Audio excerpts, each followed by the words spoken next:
Welcome, everyone. This is your friend, the DN What If, here with another exciting fanfiction. Today, we're diving into the story of What If Deku Accidentally Proposed on Christmas? If you enjoy this video, don't forget to hit that like button and subscribe for more fanfiction content just like this. Now, let's get started with the fanfic. The UA classroom was silent, except for the sound of pens scratching paper and the firm but gentle voice of Izuku Midoriya explaining an exercise on defensive strategies in urban environments. The afternoon light filtering through the large windows illuminated the dust particles dancing in the air, creating an almost palpable atmosphere of concentration. The routine of being a teacher had been the same for 5 years, with lesson plans, assessments, and pedagogical meetings, yet he still felt that tightening in his chest, a sharp and familiar pang, every time he stumbled upon something that reminded him of him. A quick movement from a blonde student in the corner of his vision. The sound of a distant explosion during training on the field. The mere mention of the hero name Dynamite in a newspaper article. Small triggers that would disarm, for a second, his facade of impeccable professionalism. But no one saw it. No one saw it because Izuku was good at hiding it. He had learned the art of concealment not by choice, but out of necessity.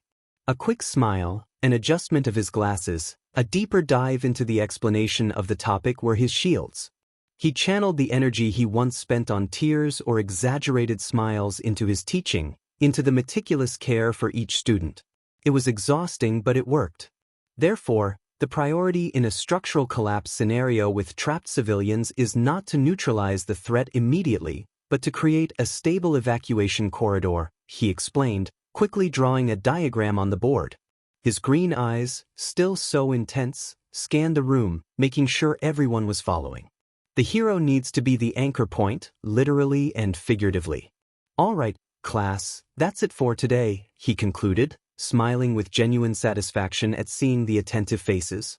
Practice what we learned and get your analytical report to me by Friday. No excuses, deal? The bell rang, and the room filled with the usual buzz of closing backpacks and emerging conversations. Izuku began gathering the notebooks scattered on his desk, organizing the sheets with an almost ritualistic care. The post-class quiet was a relief and, at the same time, dangerous territory where his thoughts could run wild. He allowed himself, for a few moments, to feel the bone-deep weariness. That's when a familiar silhouette appeared in the doorway, leaning against the frame with the casual ease of someone who belonged there. Izuku. Achiko Uraraka's voice echoed softly, carrying an affection that spanned years of friendship. She smiled that knowing smile, a smile that said, "I know I'm here," without needing to voice it. Achiko. Izuku responded, his professional smile transforming into something more real, more relaxed. "Is everything okay?" "It is. But that's not the point." She entered the room, her light steps making almost no sound. "Tonight, the usual bar. The one near the station. Yutmi, Todoroki Ida, and Tsu. It's already set. No escaping with excuses about having reports to grade or extra training, okay?" Izuku adjusted the stack of papers, trying to look natural, averting his gaze for a split second. The idea of the bar was both tempting and terrifying. Their company was his safe harbor, but also a place where his defenses, fortified by the solitude of his apartment, tended to crack. It's just that I have a lot of dash. Midoriya. She used his last name, in a slightly stern tone that didn't match her face. It was a rare and effective weapon. You've missed the last 3 meetups. Ida's brow is permanently furrowed with worry. Todoroki keeps looking at you out of the corner of his eye during missions like you're about to implode any minute. Go. He took a deep breath, a sigh that carried the weight of weeks of insomnia and a void that no heroic victory seemed to fill. The tiredness wasn't just physical. You're right. I won't run. I think. Another pause, his fingers gripping the edge of the desk. I think I really need to. Thanks, Achiko. Uraraka approached and gave 2 firm pats on his shoulder, a gesture that was both a greeting and an anchor. 8 o'clock. She knew. They all knew about the void he carried, the absence that was like a phantom limb, sick and persistent.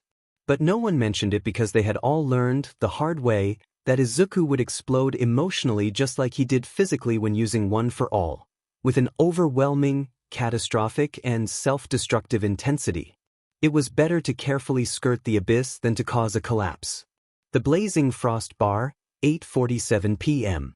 The establishment was cozy, with dark wood and amber light. The table in the corner, reserved for them almost by acquired right, was large and surrounded by upholstered benches. Christmas lights, relics of past holidays, still hung in the corners, twinkling softly. The air was filled with the sweet smell of cinnamon from a hot punch and the bitterness of craft beer. Izuku felt lighter. The first round of drinks helped, but it was their presence that truly worked the miracle. For a few hours, he wasn't Professor Midoriya or Hero Deku. He was just Izuku, part of a quintet that had survived hell and emerged on the other side united. And then the intern, the kid with the quirk to create giant soap bubbles, literally trapped the villains in a bubble and started floating with them towards the stratosphere. Ida was saying, gesturing with the precision of a conductor. I had to intercept with a turbo boost and negotiate the descent. Diplomacy was not on the agenda today. The table erupted in laughter. Tsu, beside Achiko, let out her characteristic rib bit, muffled by her glass. Shoto Todoroki allowed a small smile at the corner of his lips while gently swirling his sake cup. You're doing amazingly well, Midoriya, said Ida, turning to Izuku, his tone serious and protective.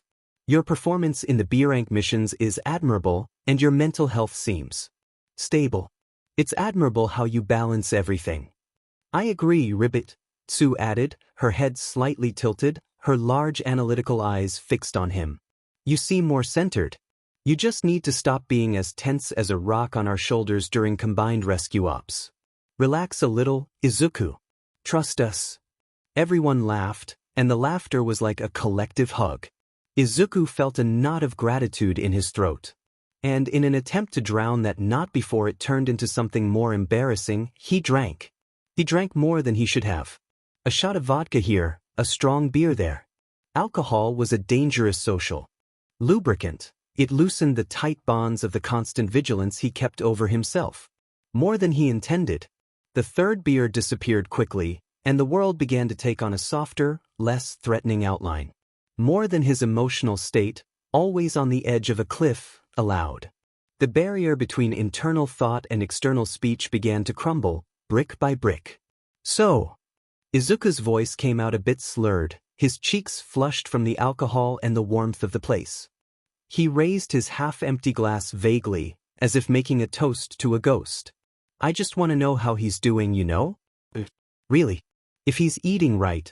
If the new agency is too demanding. If he still uses that post-training lotion that smells like ash and pine. The silence that followed was brief but sharp. Achiko exchanged a quick glance with Tsu. Ida adjusted his glasses, a nervous tick. Todoroki slowly raised his gaze from the surface of his sake. His face, usually a mask of calm, showed the slightest sign of alert, a nearly imperceptible tightening of his jaw. Izuku, he said quietly, his voice so soft it was almost lost in the bar's chatter, but carrying a weight of steel. He made his choice. The move to the United States wasn't just strategic. Maybe it's time for you to make yours and move on. Izuku smiled. It was a sad, crooked smile that didn't reach his eyes. His eyes, green and vulnerable, said the opposite. They said I'll never get over it, I'll never understand, I'll never stop feeling like half of me left on a bullet train to the west. And then he stood up, feeling the world tilt slightly. He held onto the table. Be right back. Going to the restroom. Excuse me. Ida gave a short laugh, trying to lighten the tension. It's fine, Midoriya. Just don't let him stay in there reflecting on life too long, or we'll have to rescue him from an existential crisis in the men's room. The cold of the restroom sink tiles was a pleasant shock against his palms. Izuku leaned over the counter, staring at his own reflection in the foggy mirror.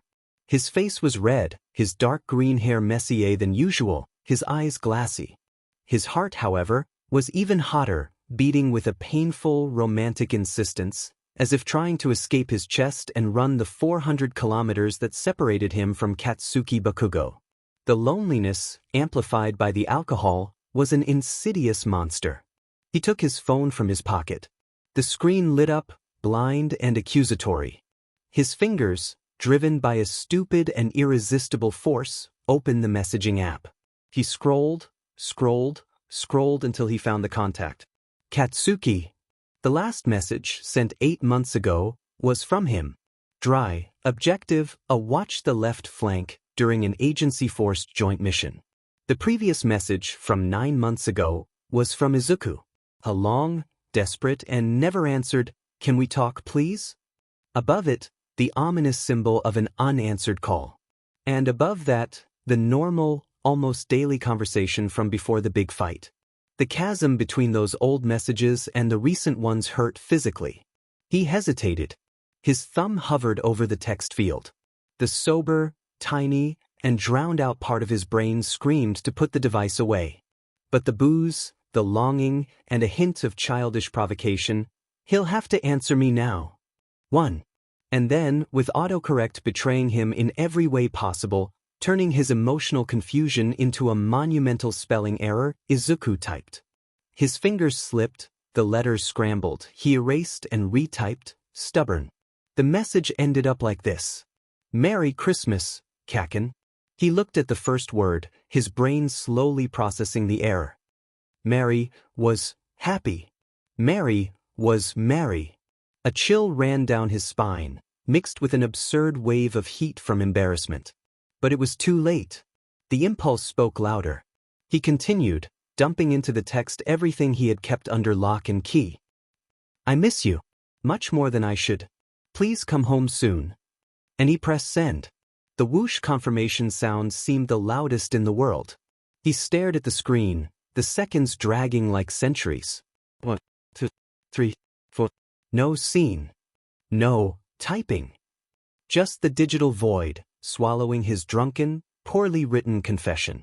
"There," he murmured to his reflection, a low, hoarse, nervous laugh escaping his lips. "Now I've screwed up. The mother of all screw-ups." He washed his face with cold water, trying in vain to dissipate the alcoholic fog and the growing panic. Maybe he won't see it. Maybe he's really blocked me for good now. Maybe he'll find it funny. But Izuku knew Katsuki. Funny was not a likely reaction. Disgust? Anger? Contempt? All more viable options. The next day, Izuku's apartment, 10:02 a.m. The pain arrived before consciousness. A rhythmic anvil pounding against his temples. His mouth tasted like dirty cotton and metal. His tongue felt like a strange, furry animal sleeping in his mouth. He tried to swallow and felt a dry agony. Smells invaded his nostrils before he opened his eyes. Strong and bitter. And another smell. A smell of worry, of silent tension. It was a smell he knew well from the training grounds, from before decisive battles. Izuku slowly opened his eyes, his eyelids heavy like iron doors. The light filtered through his apartment curtains cut his brain in half. He blinked, struggling to focus. And he saw. Sitting in his living room, arranged like an impromptu tribunal, were all his friends. Achiko, at the end of the sofa, hands clasped and face serious. Tsuyu beside her, posture irked, her large eyes fixed on him with an expression of deep pity. Tenya Ida, on the only chair in the room, with the perfect posture of a general about to deliver terrible news. And Shoto Todoroki, leaning against the wall near the window, arms crossed, his heterochromatic gaze inscrutable but laden with unusual gravity. None of them spoke. The only sounds were the nauseating buzz in his own ears and the distant ticking of a clock. "Good morning?" Izuku's voice came out slurred, raspy, a dying man's whisper. He propped himself up on his elbows, his head throbbing. What's with those faces? What happened? Villain alert? Mission? No one answered. Achiko bit her lower lip. Tsuyu let out a soft, worried rib bit. The silence became oppressive, growing like a bubble of anxiety. Until Ida, with a surgical precision that seemed exaggerated even for him, leaned forward. In his hand, held as if it were forensic evidence, was Izuku's phone. Midoriya, he said each syllable carefully. Articulated, his face a mask of disciplined concern. We took the liberty of checking if you had deactivated your alarm after last night. We found this. You sent this. He extended the device like someone handing over a grenade without its pin. An icy cold, totally divorced from his headache, took hold of Izuku. He took the phone with trembling fingers. The screen was open to the messaging app. At the top, the name, Katsuki. And below, his message. Intact. Horrible. Immutable. Merry Christmas, Kaken, I miss you. Much more than I should. Please come home soon. The world collapsed. Not dramatically, but with a muffled, internal crash, as if all his vital gears had stopped at once. Enodash, the word came out as a groan. Then, gaining strength, fueled by pure terror. No, no, no, no, no, no. Why did I send that? But, God, why, heavens, no. He thrashed, the blankets flying, and fell from the sofa to the floor, still clutching the phone as if he could isekai the words back through the screen. Izuku, calm down. Calm down. Achiko knelt beside him, trying to hold his shoulders, which were shaking uncontrollably. Her eyes were full of desperation. You were really drunk. You didn't know what you were doing. That makes it worse, Uraraka, he screamed, his voice breaking, his green eyes huge and drenched in panic. If I were sober it would be pathetic. Drunk is a disaster. It's humiliating. It's... He couldn't even articulate. The word, marry, pulsed on the screen, a beacon of absolute shame. Tsuyu knelt on the other side, trying to help with her practical logic. Maybe he hasn't even seen it, ribbit. Are you still blocked? Is there a delivered, or sin status? Todoroki, on the other hand, always the beacon of harsh reality, even when painful, spoke from his post by the wall. The last time you saw each other, at that agency meeting, you had a huge fight. You said things. He said worse things. And you mentioned he blocked you afterward. If he hasn't unblocked you, he made a significant pause. The message might not even have arrived. And if it did arrive and he hasn't responded by now, at 10 in the morning on a workday, he probably ignored it. Or deleted it. Todoroki's logic should have been a relief. But for Izuku, in that state, it was just another stab. The idea of his message, his emotional cry for help, being simply ignored by Katsuki was, somehow, worse than an angry response. Worse. It's worse either way. Izuku sobbed, burying his face in the carpet. I sent a marriage proposal and a miss you note to a man who hates me. And I wrote, marry. Marry? What an idiot. How ridiculous. What? Ag. His scream was muffled by the fabric. Ida approached, his stiffness melting in the face of his friend's genuine suffering. Izuku, please breathe, said Ida, using his first name, his voice uncharacteristically soft. You're human. You make mistakes. Drunken mistakes are common. If he sees it with any common sense, he'll understand the context. He won't take it seriously. The problem isn't him taking it seriously, Ida. Izuku lifted his face, marked by the carpet's pattern and tears of frustration. The problem is that I sent it. That I broke the only agreement we had, which was not to talk. That I exposed everything again and made a fool of myself. I promised myself I wouldn't do that anymore. I swore. The room fell silent again. This time, it was a silence of painful complicity. They understood. Each of them had seen Izuku's slow erosion over the past 2 years, ever since Bakugo accepted the transfer to lead the new branch in Osaka. They saw the distant stares, the overwork, the reluctance to talk about it. And they saw, the night before, the exact moment the dam began to break. Achiko, still kneeling, began to gently rub circles on Izuku's back. What's done is done, she whispered. Now we wait. Or we don't. We move on. Together. As always. But the words, as comforting as they were, couldn't erase the phone screen, which now lay on the carpet like a radioactive artifact. Izuku rolled onto his side, staring at the ceiling, an arm over his eyes. The headache was now an afterthought, overshadowed by the emotional agony. The clean, impersonal announcement in Japanese echoed through the vast lobby of Japan's international airport, and Katsuki Bakugo felt his head throb in sync with every syllable. The 14-hour flight had been too long, even in the comfortable first class reserved exclusively for top-ranking heroes. The seat reclined almost completely, the service was impeccable, and even the silence in the cabin was respectable, but none of that prevented the weariness weighing on his shoulders. The terminal air, when he finally disembarked, felt like a shock, too cold from the air conditioning, mixed with the greasy smell of nearby snack bars and an avalanche of different perfumes attacking his heightened senses. He rubbed his eyes with his fingers, applying firm pressure against the fatigue that insisted on turning his peripheral vision into static. He took a deep breath, but the air brought no relief, only more of the same.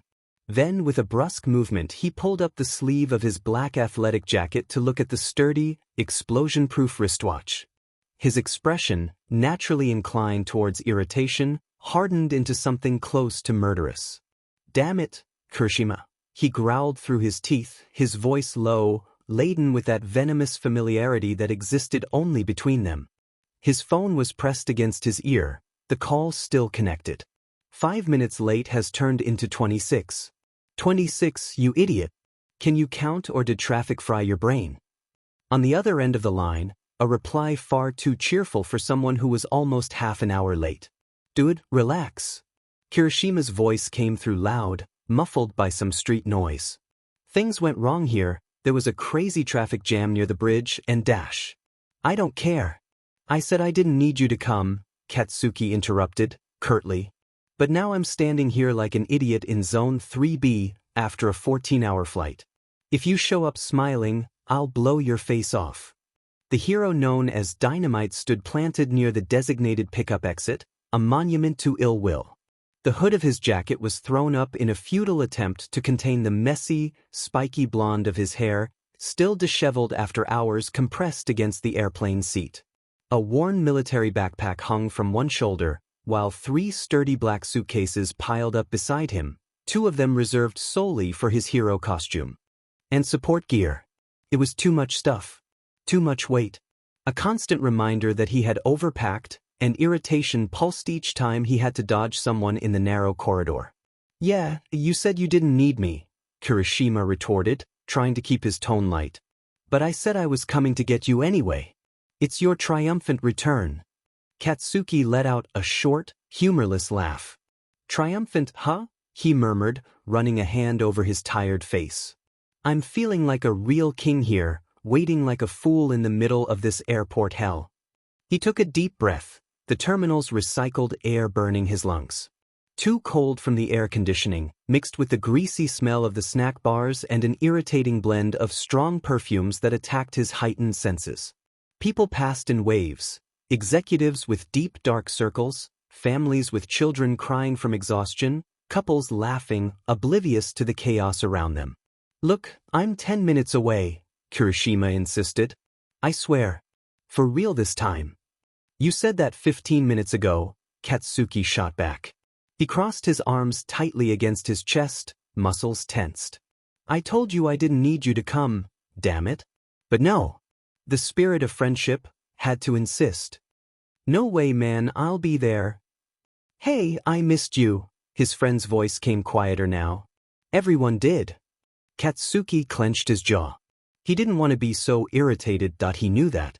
Somewhere tiny, buried under pride and years of emotional self-control, he understood the delay likely involved traffic, maybe even some heroic incident along the way. Something noble. Something typical of Kirishima.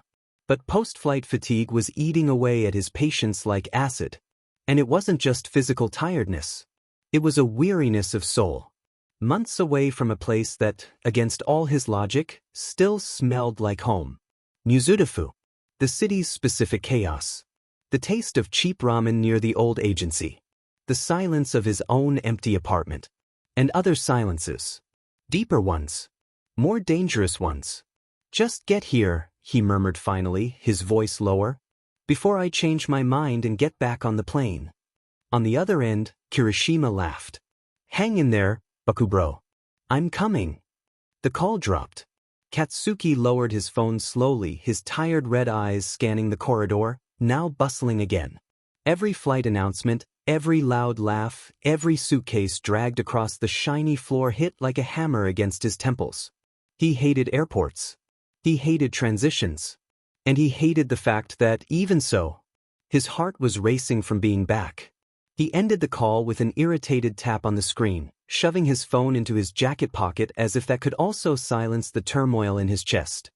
He took a deep breath, trying to pull himself together, but the constant airport noise seemed to conspire against any attempt at peace. Voices overlapped, luggage thumped on the floor, announcements echoed metallically, a familiar, suffocating chaos. Then, after 20 minutes, a voice cut through all that background noise like an axe. An unmistakable voice, rough and charged with absurd solar energy, tore through the environment. "Katsuki!" The shout came from afar, echoing through the hall. It was followed by a glimpse of a red-headed figure, a head of spiky hair, moving fast through the crowd, dodging people with surprising agility for someone so solid. Kirishima's scarlet eyes shone like beacons. "Hey, damn it, Kirishima, don't you dare make a scene," Katsuki began to warn, his posture growing even stiffer, bracing for impact. Too late. Eijiro Kirishima, his closest friend and possibly the most stubborn being on the planet when it came to physical affection, didn't slow down. He arrived like a friendly freight train, completely ignoring Katsuki's personal space, and pulled him into a crushing hug. His arms, muscular and hard as stone thanks to his quirk, wrapped around Katsuki's torso with a force that made the blonde's ribs protest and nearly knocked the air from his lungs in an audible oof. Katsuki stood frozen for a second, his arms pinned at his sides, his face buried in Kirishima's familiar, broad shoulder. An old reflex, pure and instinctive, demanded he release a small warning explosion in his palm, which he had already begun to warm up. But he didn't. Because, despite the embarrassment, the invasion, the smell of cheap hair gel and honest sweat from Kirishima, there was an underlying feeling. The feeling of a safe harbor. Something he hadn't found in months. "Man, you're back. Finally!" Kirishima practically roared with happiness, still crushing Katsuki against him, his loud, open laugh reverberating in Bakugu's chest. "Missed you like crazy, dude. Everyone's been totally different without you around to yell at us." Katsuki, after a long, dramatic pause, sighed. A deep sigh that carried all the irritation of the last 30 minutes, of the last months. His arms, initially rigid as rods at his sides, moved. One, then the other, rose to give two quick, awkward, and somewhat embarrassed pats on Kirishima's broad back. "Yeah, okay," he grumbled, his voice muffled by his friend's jacket. His face was warm, and he thanked the heavens for the hood-hiding part of his expression. "Missed you too. A little. Just a little, you shitty-haired bastard. Now let go, you're gonna suffocate me." Kirishima laughed even harder, a genuine guffaw that made a few nearby people look over and smile, touched by the scene. He finally pulled back but kept his hands on Katsuki's shoulders, examining him from head to toe with a critical and affectionate look. "You look exactly the same. Like you're ready to blow up the first thing that moves wrong." "I'm more patient, actually," Bakugu replied dryly, adjusting his jacket which had been misaligned by the hug. He avoided direct eye contact, focusing on straightening the backpack on his shoulder. "Can you believe it? 5 months in the US and I didn't blow up a single diplomat." "Almost." "No fing way," Kirishima retorted, his smile impossibly wide. "Patience is your new secret power? Been doing breathing exercises with Yayarozu over there." "Shut up." But there was no real ferocity in the retort. There was a tiredness that made the rough edges of his personality a bit softer. "And I see you're still an optimistic idiot. That's what keeps me manly." Kirishima thumped his own chest with a dull sound, then, with the utmost naturalness, leaned over and grabbed the handle of Katsuki's wheeled suitcase. "Gimme that, come on. I'll carry it." "I carry my own stuff, spiky hair," Katsuki complained automatically, making a vague move to reclaim the suitcase. "Ah, cut it out. You just got off an intercontinental flight, your jet lag must be messed up. Let me take it." It's the law of the more rested man. Kirishima was already pulling the suitcase, his command over it absolute. Katsuki hesitated for a fraction of a second. The proud part of him roared. The exhausted part, the one that felt every muscle and bone, whispered in gratitude. He huffed, a concession. Fine. But don't think this is gonna happen again. Of course not, boss, Kirishima agreed, in a tone that clearly indicated it would happen whenever possible. Together, the two began walking towards the exits leading to the parking lot. The change was immediate. The terminal's artificial air conditioning gave way to the cutting, dry cold of a Japanese December evening. The wind hit Katsuki's face, bringing with it a distinct, unmistakable smell, a bit of pollution, a bit of salt. They were near the coast, and something indefinable that was simply Japan. It was a smell that didn't exist in any of the places he'd been. The air entered his lungs and, for the first time since he'd landed, felt real. It was good to be back. The admission popped into his mind before he could censor it. Simple, bare fact.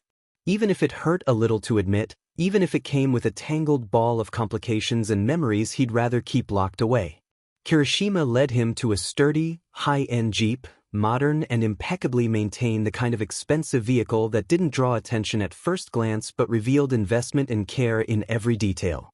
He unlocked the trunk with a click of the key and, with a single fluid motion, lifted one of Katsuki's heavy suitcases, stowing it in the spacious interior, followed by the military backpack. So, Kirishima began, getting into the driver's side and starting the car. The engine rumbled to life, and welcome heat began to flow from the vents. He tuned the radio to a soft rock station, volume low, and flashed Katsuki one of those smiles that seemed to know no cynicism. Let's go. Spill everything. How was it over there in the States? Give me the epic news. Get famous? Climb high on their charts? Cause some Bakuga-style chaos? Probably blew up half a building just to say, hey. Katsuki settled into the passenger seat, his body sinking into the comfortable upholstery. He looked out the window as Kirishima maneuvered out of the parking spot. The sky above the lot was a deep gray, tinged with faint orange on the horizon where the sun had already set. The city lights were beginning to turn on, dotting the approaching darkness. His own red eyes, reflected in the glass, seemed darker, more contained. Nothing much, he said finally, his voice lower and flatter than usual. It wasn't the explosive tone of someone being modest out of arrogance. It was the speech of someone genuinely drained. Did my job. Fulfilled their DMN schedule. Trained with some heroes over there. Some are strong, others just know how to pose for the camera. I'm on forced leave now. A month. He paused, his fingers tapping an irregular rhythm on his knee. Came back to spend it here. And maybe work a bit after. See what the main agency has going on. If there's anything left. Maybe, huh? Kirishima nudged, shooting him a sidelong glance while waiting to merge onto the main road. His smile was knowing. Just like you always say before diving headfirst and doing a bunch of epic stuff. I'll just check. Then the next day you're leading tactical training and overhauling security protocols. I don't overhaul protocols. I fix the crap you guys let slip, Katsuki retorted, but without fire. It was a dialogue of familiar choreography, comfortable in its predictable rhythm. Now shut up and drive before I blow us out of here myself. Kirishima laughed, that easy, resilient laugh, and accelerated smoothly, blending into the flow of nighttime traffic leaving the airport. The urban landscape of Japan, so familiar yet strangely new, paraded past Katsuki's window. The brightly lit convenience stores, the tall apartment buildings, the power lines crisscrossing the sky like a chaotic musical score. Everything seemed to have stayed exactly the same, and yet, he felt as if he were seeing it through a slight layer of haze, as if he were a spectator of a memory, not an active participant. Maybe it was the jet lag. Maybe not. Kirishima, as perceptive as always beneath the layer of raw enthusiasm, allowed a comfortable silence for a few miles. Only the rumble of the engine and the soft rock from the radio filled the space. He knew forcing Bakugo was useless. Things would come in his own time, or they wouldn't. When they stopped at a long traffic light, he looked at his friend. Katsuki was motionless, staring fixedly at the neon lights of a roadside restaurant, but his gaze was distant, far beyond that street. "So, man," Kirishima began, his voice a bit softer, losing a bit of the cheerleader tone. "You happy to be back?" "Really?" The question hung in the warmed air of the car. It wasn't a taunt. It was an offer. A door left ajar. Katsuki didn't answer immediately. His jaw tensed slightly, a thin white line appearing around his tight lips. He looked away from the window and stared straight ahead, at the red traffic lights, at the dark road stretching towards the heart of the city that was once his entire world. He took a deep breath. The air inside the car was now warm and smelled of cheap upholstery cleaner and of Kirishima. It was a smell of home, of unconditional friendship. And then he said, without beating around the bush, without the usual sarcasm, with a strange, sincere calmness that only appeared in rare moments when all his defenses were simply too tired to stand. "Yeah." One word. Clear, direct, incontestable. But the expression on his face, intermittently illuminated by the passing streetlights, said something else. There was a shadow behind his red eyes, a deep stillness that wasn't peace, but rather the weariness of an internal war fought in silence, a few miles away. Kirishima noticed. He saw the shadow, the complexity behind the simple word. And he didn't comment. He didn't poke, didn't joke, didn't try to pry anything else out. Because he knew, with the solid certainty of years of friendship forged in battle, that there was only one person in this vast, noisy world capable of leaving Katsuki Bakugo with that specific kind of silence behind his eyes. A silence that was both a wound and a call. And that person wasn't him. Kirishima simply nodded, an almost imperceptible movement, and turned his eyes back to the road, giving his friend the space of his silence and the solidarity of his presence, as they drove towards the ghosts and possibilities awaiting Katsuki Bakugo at home. Katsuki's apartment exuded the carefully organized emptiness of someone who spends long PRDS away. Everything was in place, but a fine dust danced in the rays of light coming through the windows, and the air had that stagnant smell of a closed-up space. Kirishima entered first, whistling softly. "Man, you left this cleaner than I expected. Looks like a home decor magazine cover. Kinda sterile, but a cover." "It's because there's no one here to make a mess, you a-hole," Katsuki growled, dragging his main suitcase down the narrow hallway. "Now get out of the way and help me with this crap before I decide it's easier to blow it all up and buy new stuff." Kirishima laughed, grabbing the other bag. "Relax, boss. Take it easy. Your way too expensive and techie hero gear is safe with me." "Safe my butt, you stone-handed idiot.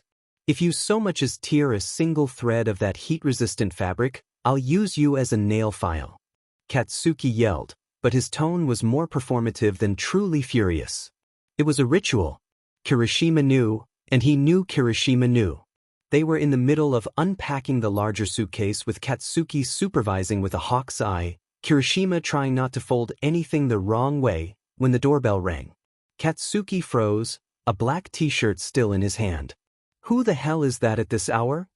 Kirishima gave a mysterious smile. "Yeah, might be the DLVRY guys for. So, I'll get it." Before Katsuki could protest, Kirishima vanished down the hallway. SURISE. The sharp, strident voices of Denki Kaminari and Mina Ishido exploded together through the living room. Denki was wearing his most electric smile ever. Mina, right beside him, threw her arms open in a theatrical gesture, her horns almost seeming to vibrate with excitement. "Missed us, Bakubon?" Mina sang, already invading his personal space with a wide, bright smile. Behind them came Kyokujiro, shaking her head with an affectionate half-smile of disapproval, followed by Hantashiro, whose elongated face stretched into a wide, unabashed grin. "Look who finally decided to honor the homeland with his explosive presence," said Shiro, arms already open for a hug he knew he wouldn't receive. Katsuki stood still, the t-shirt still dangling from his hand. His eyes moved from one face to the next. Dunce face, the loud alien, the punk artist, tape guy. The Baku squad. Reunited. In his living room. Without warning. "What the," he began, his voice coming out hoarser than intended. He cleared his throat, trying to reclaim his fury. What are you all doing in my DMN house? Who called you? The spirit of friendship, dude. Denki announced, throwing himself onto Katsuki's black leather couch as if he owned it. And me, Mina added, plopping down on the arm of the couch with total familiarity. Because someone had to make sure you didn't pretend you don't miss us. And also Kirishima, Denki added. But mostly the spirit. I'm gonna kill you, Ijiro, Katsuki said, without turning to look at the redhead, who was returning from the kitchen with an ear-to-ear grin. You missed us, admit it, Jiro teased, shoving her hands into her jacket pockets. Her dark eyes examined him attentively. You look older. Did the US wrinkle you, Bakugu? Wrinkle me? He snorted, finally tossing the t-shirt onto a chair. They tried. Didn't manage. Just tired me out a bit. He shot a quick glance at the group spread across the room, especially at Mina, who already looked too comfortable. But not enough to put up with this privacy invasion. But even as he complained, something inside him, something stubborn and hidden, warmed up. The living room, once silent and impersonal, was now full of life, of chaotic energy he knew intimately. The apartment seemed less empty. We got pizza, Ciro announced, pulling out his phone. Extra bacon, extra spicy pepperoni, and a margarita for the weaklings. That right, oh explosive boss. The extra spicy one's mine, no one touches it, Katsuki replied automatically, feeling the corners of his mouth tug against his will. And bring beer. The cold kind. Not that PSS water Dunce face likes. The night followed in a familiar whirlwind. The pizza arrived, boxes were opened on the coffee table, beers were opened with the grenade-shaped bottle opener that Denki found, the most Bakugu thing ever. The apartment filled with the smell of melted cheese, tomato sauce, and the sound of overlapping voices. They crowded onto the couch and floor cushions, and the questions started. So tell us, Bakugu, Denki said with his mouth full. Are the American heroines like? Do they wear those rock band-style costumes? Your mind is a pathetic place, Kaminari, Jiro elbowed him, before turning to Katsuki. But seriously, how was the training there? Heard their system is pretty different. And that they're obsessed with marketing, Mina added, sitting cross-legged on the floor, spinning her bottle between her fingers. Like, save the city, but pose for the camera first. True or exaggerated? Katsuki, reclining in his favorite armchair, the only one no one else dared sit in, took a long sip of beer before answering. And, to everyone's surprise, he answered.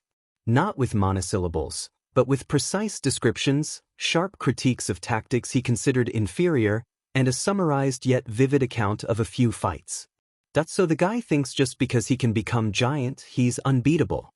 A charged blast right at his Achilles tendon, and the idiot came apart like a house of cards.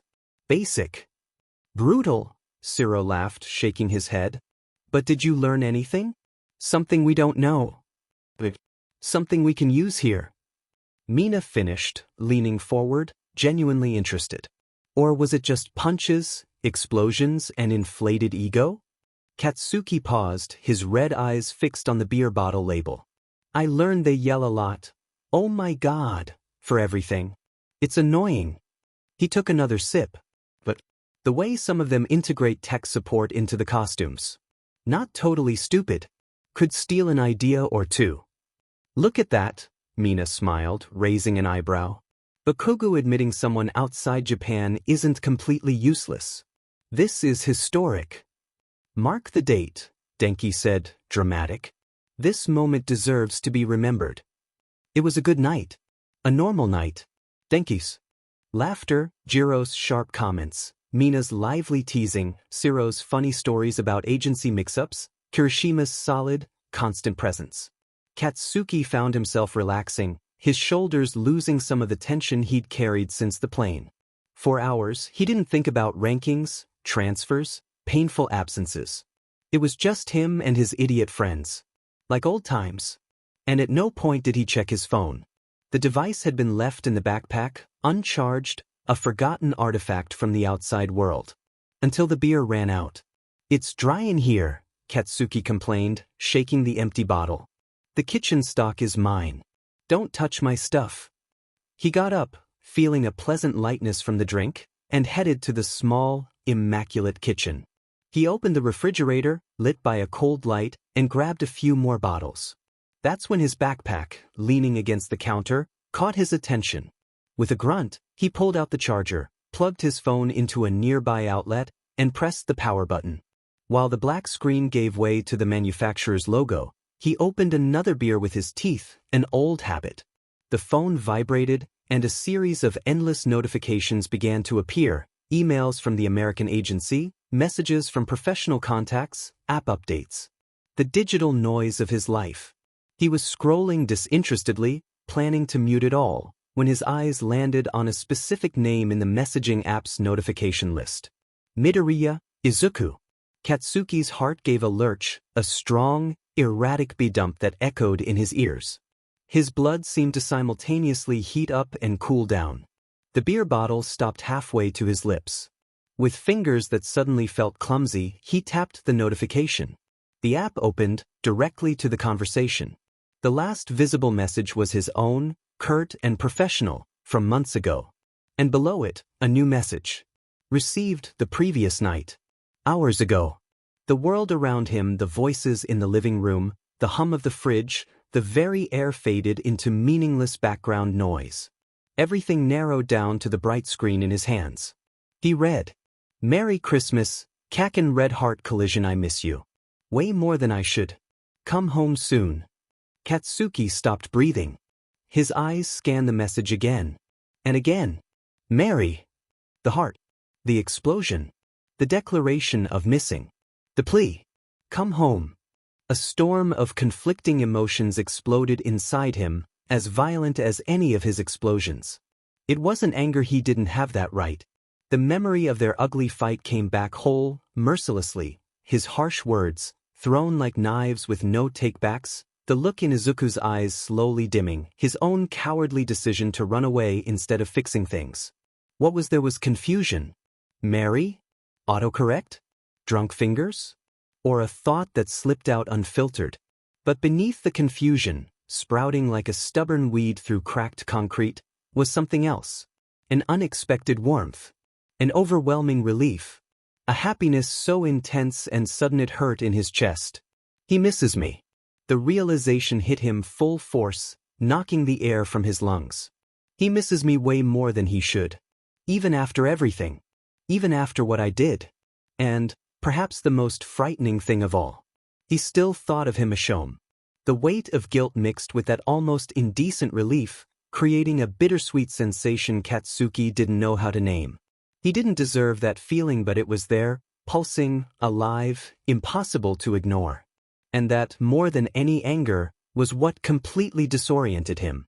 The image of Izuku, drunk and emotional, typing this message with clumsy fingers, invaded his mind with devastating clarity. He could almost see it, the flushed face, the teary green eyes, the sad smile. And the sober Izuku in the morning, in total panic.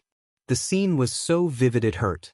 Kaken, the childhood nickname Izuku had stopped using in public years ago, but which sometimes slipped out in moments of extreme vulnerability. That single word was a punch to the gut, loaded with an intimacy that years of distance hadn't managed to erase. Bakugu, did you go to get beer or to fuse the Earth's core? Denki's voice came from the living room. The sound snapped him out of his trance. Katsuki blinked, returning to reality. His hands were trembling. His face was hot, way too hot. He glanced quickly at his reflection in the kitchen window's dark glass. Eyes wide, pupils dilated, cheeks red. He looked scared. He looked a disconcerting combination. He grabbed the forgotten beers from the counter and, moving like an automaton, returned to the living room. Silence fell over the group almost immediately. His expression was so abnormal that even Denki shut up. "Dude, you okay?" Kirishima asked, sitting on the edge of the couch. "You look like you saw a ghost. Or made one." Katsuki didn't answer. He placed the bottles on the table with a dull thud and then, with an almost reverent movement, placed his phone next to them, the screen still lit and face up. Jiro and Mina were the first to lean in to see. Their eyes scanned the message quickly, and their eyebrows practically disappeared into their bangs. Wow, Mina breathed. What is it? What's happening? Denki twisted to see. Shiro looked over Jiro's shoulder. Kirishima, who already had a suspicion, stood motionless, watching Katsuki's face. Denki read the message aloud, slowly, confused. Merry Christmas, Kaken heart explosion. I miss you. Way more than I should. Come home soon. He paused, processing. Mary? Mary? Bakuguwa. And then it clicked. The air left the room. Is that from Midoriya? Shiro asked, incredulous. Katsuki finally found his voice, but it came out hoarse, unrecognizable. Yeah. Holy sheet, Jiro muttered, leaning back on the couch, arms crossed. He was drunk. Had to be. No one in their right mind sends that after. She stopped, conscious of the unspoken line. After the fight. The fight no one in the room had witnessed, but whose shards they had all felt. The fight that changed everything. That made Katsuki accept the transfer with fierce, self-punishing determination. That left Izuku quieter, more closed off, more like a statue of sad smiles. But he sent it, Katsuki said, more to himself than to them. He was still looking at the phone, as if the message might disappear at any moment. He misses me. There was a tremor on the last word. A vulnerability so rare it made everyone present feel simultaneously privileged and uncomfortable. And the Mary? Denki asked, still stuck on the most absurd. It's autocorrect, you idiot, Mina flicked his forehead. Obviously. The point isn't the Mary, it's the rest. The point, Kirishima interjected, his voice calm and solid, is that he broke the silence. After 8 months, Deku sent a message. An emotional message. Katsuki finally lifted his eyes from the phone and looked at his friends. The storm still raged in his red eyes, but now there was something else, an incipient determination, a confusion that demanded action. What are you gonna do? Shiro asked, straight to the point. Katsuki didn't know. One part of him wanted to reply right then, with righteous fury, you think you can send that after what you said? Another, larger, and more frightening part wanted to simply type, I am home. But he knew none of it was simple. The fight wasn't about something small. It was about broken promises, unspoken expectations, an unconfessed love that became a monster between them. It was about Izuku wanting to protect him to the point of suffocation, and about Katsuki wanting to prove himself to the point of self-destruction.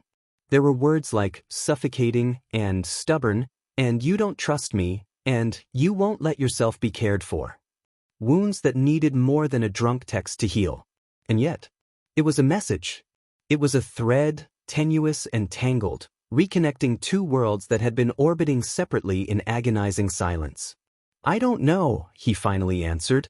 His voice came out dry, scraped raw by disuse and contained emotion, but it wasn't harsh. There wasn't that usual sharp edge. It was just flat. The admission itself was a greater shock to the group than the drunk text. Katsuki Bakugo didn't admit to not knowing. He improvised, invented, blasted a path, but he never didn't know. Denki rolled onto his side, propping himself up on his elbow. He placed his own phone on the coffee table, the screen still open on the screenshot he'd taken, for documentary purposes, he claimed. Let's break it down then. Merry Christmas with an A. Not an E.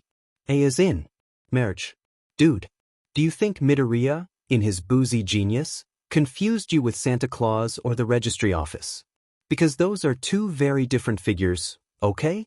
One gives presents, the other ties you into a lifelong contract.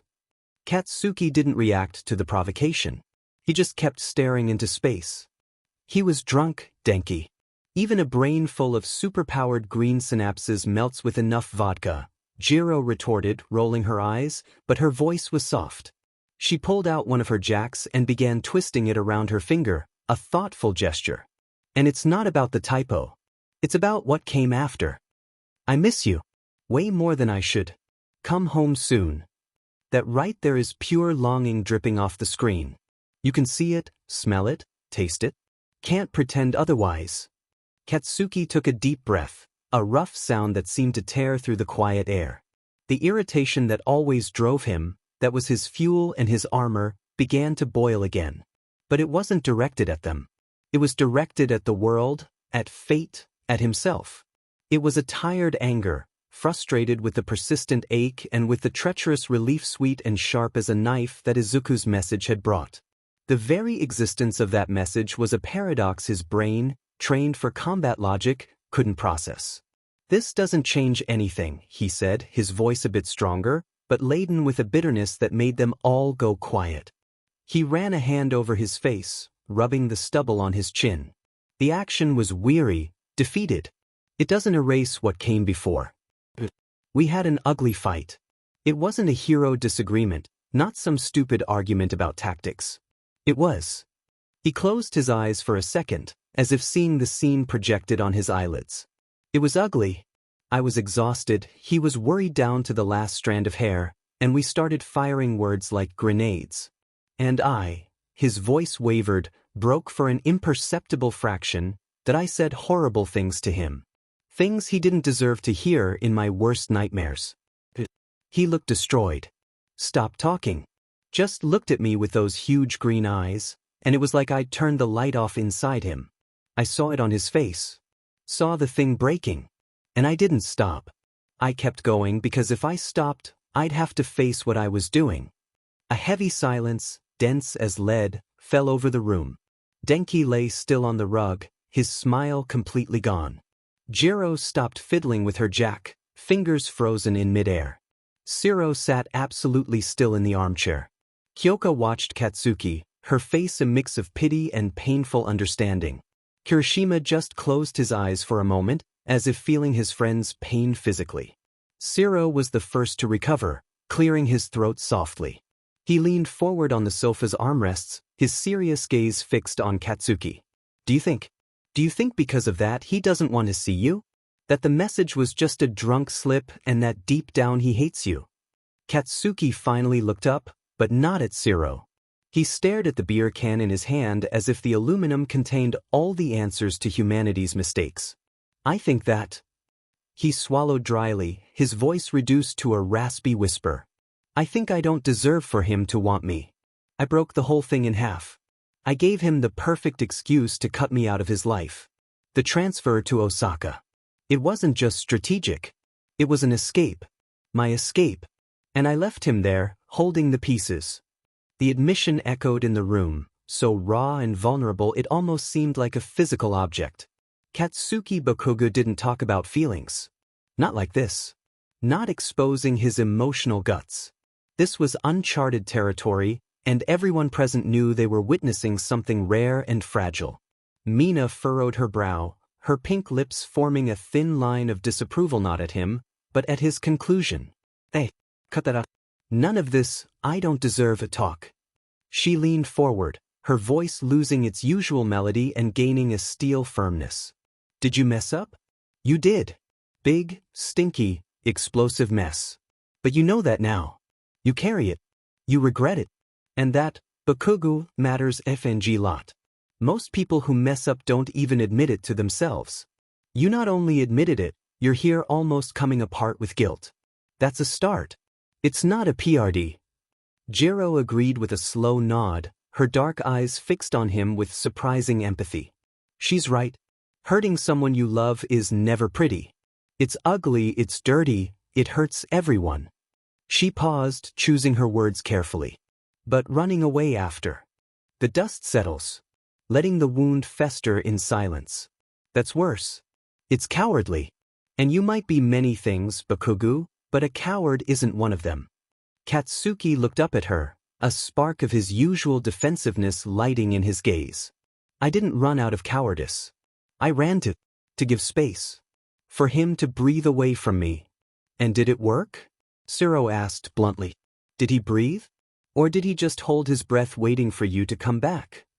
The question hit Katsuki like a physical blow. The image of Izuku holding his breath, waiting, was unbearable. He didn't have the answer. 8 months of total silence suggested no, that Izuku had moved on, buried the whole thing. But the message screamed the opposite. Kirishima, who had been silent as a rock observing the emotional tide, took a deep breath. The sound, deliberate and loud, drew everyone's attention. He moved slowly, rising from the sofa and approaching Katsuki. It wasn't a confrontational move, but one of solidity. He crouched on the floor right in front of his friend, coming to eye level with his knees. His posture was open, firm, anchored. "Katsuki," he said, using his first name with a serenity that contrasted with the turmoil in the air. The blonde slowly raised his eyes, his blurry gaze meeting Kirishima's resolute scarlet. There was such profound exhaustion in his eyes that Kirishima almost flinched. "Almost. Look at me," Kirishima ordered, his voice low but impossible to ignore. When Katsuki met his gaze, he continued. "You're hearing us, but are you really listening, or are you just letting the noise fill the room?" Katsuki didn't answer, but his jaw tensed. Kirishima then raised his hand and placed it on Katsuki's shoulder. Not a friendly pat. It was a firm, solid grip that conveyed weight and presence. It wasn't meant to comfort in the soft sense of the word, it was to anchor him, to pull him back to reality, to remind him he was made of flesh and bone and not guilt fog. "Listen to what I'm going to tell you, because it's the only thing that matters now." Kirishima maintained eye contact, his expression serious, without a trace of his usual smile. "The one who messed up has to make the first move." The phrase, simple and direct, hung in the air. It seemed to echo off the empty walls. The one who messed up has to make the first move. Katsuki held his breath. His fingers tightened around the beer can, crumpling the aluminum with a soft crunch. Mina, sensing the seed had been planted, watered it with her pragmatic tenderness. "He's Deku, Katsuki.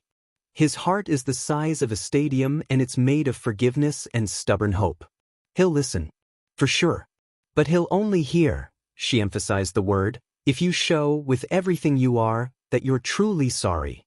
It's not about saying my bad. It's about showing you understood what you did. That you saw the light go out in his eyes and you'd do anything to relight it." Denki, feeling the heavy mood needed a bit of air, raised his hand as if in a kondo meeting. "And please, for the love of all that's holy and explosive, no yelling this time, okay? We know it's your default communication setting, but maybe, just maybe, it's not the best approach for an 'I'm sorry I was a complete a-hole and ran away to another continent.'" Katsuki didn't even look at him. With a quick, fluid movement that demonstrated his Class A hero reflexes, he grabbed a small cushion next to him and threw it directly into Denki's face with enough force and precision to make him fall back with an oof. "I don't yell anymore, idiot," Katsuki growled, but there was a tiny fragment of something that could almost be humor at the edge of his voice. It was minuscule, but it was there. A breath of normalcy. "There you go."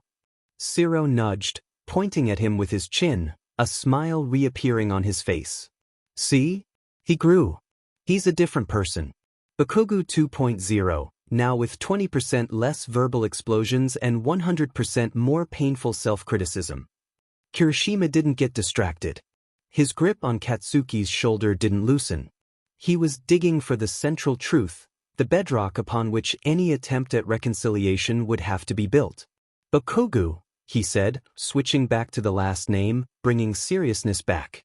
"Answer one thing for me and answer honestly, for yourself if not for us. Do you still care for him?" The question wasn't, "Do you love him?" It was more fundamental, more primal. Care for.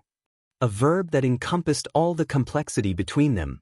The rivalry, the camaraderie, the anger, the admiration, the attraction, the pain, the love. Everything. Katsuki went still. The room stopped. Even Denki's breathing on the floor seemed to go silent. The seconds dragged on, each weighing a ton. They could see the war waged behind Katsuki's red eyes.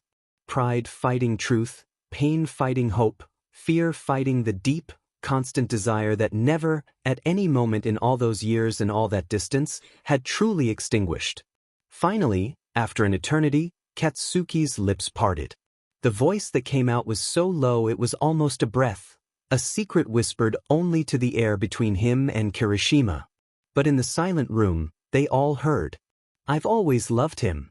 4 words. A monumental confession. The admission that all the fury, all the distance, all the ugly fight, hadn't eradicated the fundamental feeling. It was still there, like a deep root under cracked concrete. The others exchanged glances, some discreet and understanding, like Jiro and Ciro's, others absolutely not discreet, like Denki's, who put his hands to his chest with a "my heart" expression, and Mina's, whose smile returned in full force, lighting up her face like a sun. Kirishima finally released Katsuki's shoulder. A slight smile touched his lips, a smile of approval, of camaraderie, of, "Finally, you admitted it." "Then," he said, standing up, his voice regaining some of its usual strength but still laden with solemn seriousness. "There's nothing left to think about. No more analysis to do. You go after him. You look for him.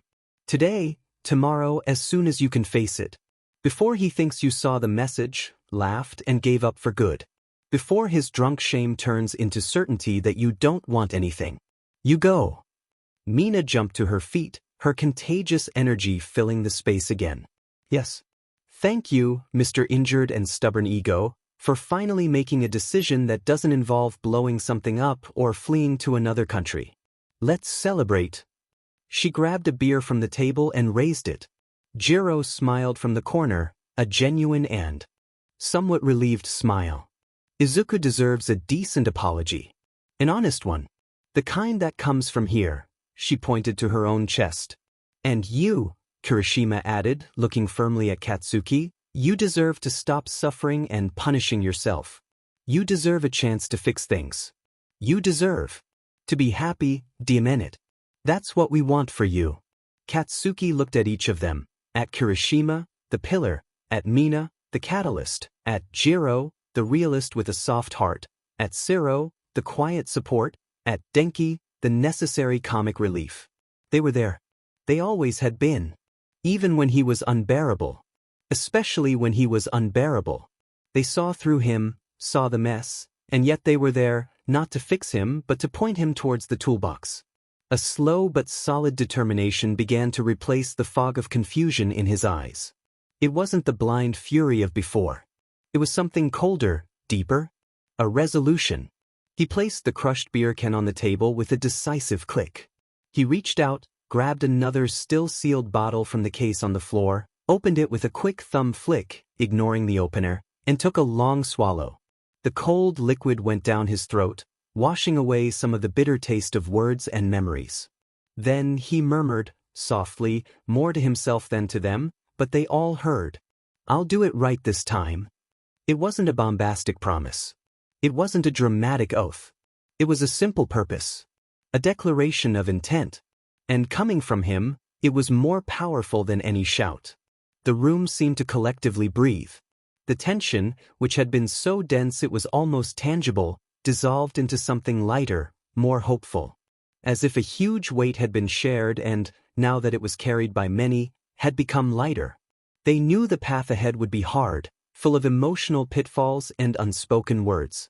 But the next step, the first real step since the fight, was finally being taken. Katsuki sat up a little straighter on the couch. His shoulders, which had been hunched under the weight of guilt, seemed a little less heavy. He picked up his phone from the cushion beside him, the same one that had displayed the message like a sacred and terrifying artifact. This time, he didn't look at it with panic or confusion. He held it against his chest, over his sternum, right where his heart beat with a now more decided rhythm. He took a deep breath, filling his lungs with the air of his own apartment, the air that now seemed shared and less lonely. And then, unwittingly, against all his conscious will, the corners of his mouth turned up. It was a very small smile, almost imperceptible, quick as a blink and as shy as the first flower after winter.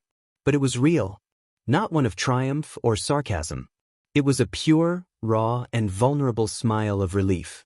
Relief at having spoken the truth. Relief at having a direction. Relief at knowing that, somewhere in this same city, Izuku Midoriya had missed him way more than he should. For the first time in 8 long, silent, painful months, Katsuki Bakugo felt something he thought he'd lost forever in relation to Izuku: hope. The weekend had passed for Izuku Midoriya with the agonizing slowness of a drip in a silent cave. Each hour, a distinct weight, each minute, an echo of his own shame. After the initial tsunami, the nauseating realization upon waking, the flash memory of the phone slipping between unsteady fingers, the scent, tone scene with his heart in his throat, came the physical hangover, a dull, insistent pounding at his temples that seemed to mock his superhuman strength. Worse were the well-meaning clashes. Uraraka, with her round eyes full of concern that hurt more than any reproach. Ida, with his precise gestures and structured lectures about professional conduct and emotional consequences. And Todoroki, whose silent, devastatingly eloquent look conveyed, with a single slightly arched eyebrow and a slight narrowing of heterochromatic eyes, a complete treatise on bad decisions made inebriated and the pathetic fragility of the human heart. So he buried himself. Not in blankets or excuses, but in a cycle of mental self-flagellation as methodical as his strictest training sessions. 2 whole days. 48 hours that dragged like a tide of tar, an inescapable loop where his mind, treacherous and meticulous as always, reviewed every microdetail of that message sent at 9:50 p.m. on Friday. Every pixel of the screen, every possible interpretation, every shadow of meaning behind the poorly typed words. He saw it projected on his bedroom ceiling at dawn, interwoven with the fine cracks in the plaster. He saw it in the distorted reflections of the green tea cup cooling on the table, in the bubbles rising and bursting silently. He saw it in the hypnotic void of the computer screen as he tried, in vain, to focus on academic performance reports that seemed written in an alien language. Merry Christmas, Kaken Heart Suit, Collision, I miss you. Way more than I should. Come home soon. The capitalized Mary was a ridiculous beacon, shouting his mistake to the digital universe with cruel insolence. He could almost hear the sarcastic, metallic voice of autocorrect whispering in his inner ear, "Did you mean Mary, you emotional idiot? Or actually Mary? Make up your mind." And the little red heart. Why red? Was it the color of his eyes? Of his explosive signature? A pathetic, drunken attempt to seem cute and casual, to soften the blow? It was an emoji of cowardice, Izuka thought, masking a nuclear declaration, a plea, a confession, a desperation behind an innocuous digital symbol. As if the message were just a relaxed holiday greeting between old classmates, and not an emotional cry for help disguised as a typo. It was a complete disaster. A monument to his lack of control, to the longing he stubbornly refused to tame, to the love that insisted on not conforming to the void that had been, he thought, a mutual, painful but necessary decision. With each mental review, a new layer of horror revealed itself. He had broken the unspoken pact. 8 months of rigid silence, of carefully maintained distance, of trying not to ask about him, not to look up his records in the hero databases, not to stare at the door during meetings as if, by some miracle, he might walk in all destroyed by a drunken impulse and a treacherous autocorrect. It was a road accident that collapsed the entire highway. On Monday morning, a low, gray sky over Mizudafu, promising a cold rain that never materialized, matched his internal state perfectly. He had put on his UA teaching blazer, dark blue, impeccable, tailored to lend authority to his body, which still retained its youthful leanness like a medieval warrior donning his armor before a battle already lost. Each button done up was an act of will. Each adjustment of the tie, an affirmation. I am Professor Midoriya. I am in control. His goal was clear, tactical, to bury himself in work. To become completely the persona of Professor Midoriya, the dedicated assistant, the hero on teaching leave, the man who analyzed force diagrams and evacuation strategies, the person who had no time, space, or emotional permission to revisit embarrassing messages sent to ex-best friends, ex-rivals, ex-something much more complicated who now, surely, hated him with renewed coldness. Class 1A, however, was particularly effervescent that morning, oblivious to the silent earthquake inside their teaching assistant. A new combat exercise in a controlled environment, involving rescue in a collapsed structure, was scheduled for the afternoon, and the pre-challenge energy made the air vibrate with a cheerful tension. Izuka moved between the rows of desks like a ship cutting through restless waves, distributing tactical worksheets, correcting postures with light touches on shoulders he barely felt, answering questions with a smile that felt as fragile and cracked as blown glass. Midoriya-sensei, what if the villain has a sound manipulation quirk? Does the standard force barrier defense work? Asked Hana, a student with pink hair and sharp eyes, her fingers tracing imaginary lines in the air. Izuku blinked, forcing focus. Good thinking, Hana-chun. In that case, you'd adjust the shield to a specific disruptive frequency, remember? Like we worked on in the simulation last month with Jiro-sensei. His voice was firm, didactic, the exact tone he had trained. Meanwhile, his inner mind whispered an agonizing mantra on loop. Did he see it? Did he not see it? Did he laugh? Did he get angry? Did he delete it right away? Did he show everyone? Kirishima for sure. Did he tell Achiko? Ida? Are they all laughing at me, pitying me? Was he disgusted? Did he feel pity, the worst thing? Did he feel anything other than contempt? Sensei, here on the diagram, evacuation point C doesn't seem safe if we consider a vertical collapse of the east wing, pointed out Daiki, a muscular student with an intense expression, his index finger tapping the diagram projected on the digital board. Izuku turned his eyes to the diagram, seeking anchor in logic, physics, in something that made sense. You're right, Daiki. Good eye. Let's recalculate using the load distribution formula we saw last week, considering the structure material. His fingers drew in the air, explaining, gesturing, but behind the green eyes that seemed focused, his thoughts spun in free fall, a runaway helicopter. If he saw it, why didn't he respond? A simple, go of yourself, would be better than this. More honest. The silence is worse. The absolute silence, of 8 months, and now this new one? The silence means I ruined everything for good. That not even his anger, which was something, is left for me. I've become a ghost to him. An annoying, embarrassing memory that doesn't even deserve an explosion, an insult. Just indifference. Nothing. The class ended with the metallic, decisive sound of the bell echoing through the tall room, releasing the students in an organized wave of goodbyes, laughter, and promises of afternoon training. Izuku remained standing in front of the board for a few seconds longer, watching as chairs were pushed back with rough noises and the hallways beyond the open door filled again with the vibrant buzz of teenage life. Only then, when the last student disappeared, did he notice the dull pain in his right hand. He looked down. He was holding the blue highlighter pen too tightly, his knuckles white, circulation cut off.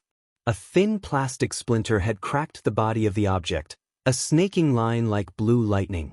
He took a deep breath, letting the air out slowly and controlled, as he did in the seconds before leaping into an important mission, when panic was a luxury a hero that he could not afford. He opened his fingers carefully. The pen fell onto the table with a soft tap. He stored his materials in the tablet, aligned the loose papers with excessive, almost ritualistic care, and adjusted his glasses on his face, pushing the frame against the bridge of his nose. Everything meticulously normal. Everything under control. If he repeated the right movements, the gestures proper to the persona, perhaps the wrong feeling, the monster of shame and longing, would dissolve by osmosis. Midoriya, the sharp, firm and unmistakable voice of Principal Nizu sounded from the small communicator attached to the lapel of his blazer. Could you come to the principal's office, please? All Might will also be here. Izuku's stomach sank slightly, not from fear of the meeting or his superiors, but from the extra effort it would take to seem present, to perform normality under Nizu's perceptive gaze and the caring, but equally attentive look of All Might. The meeting was long, technical, procedural. They discussed third-year academic performance, integration between heroics and support courses, future interdisciplinary simulations involving even the business course. All Might, in his special reinforced chair, praised his teaching with a proud smile that, on another day, would have warmed Izuku inside.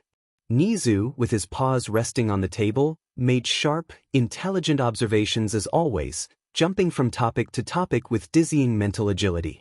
Izuku replied on autopilot, with, "Yes, Principal, I agree, All Might," jotting points on his tablet with handwriting even he couldn't read later. He was polite, attentive enough not to arouse suspicion.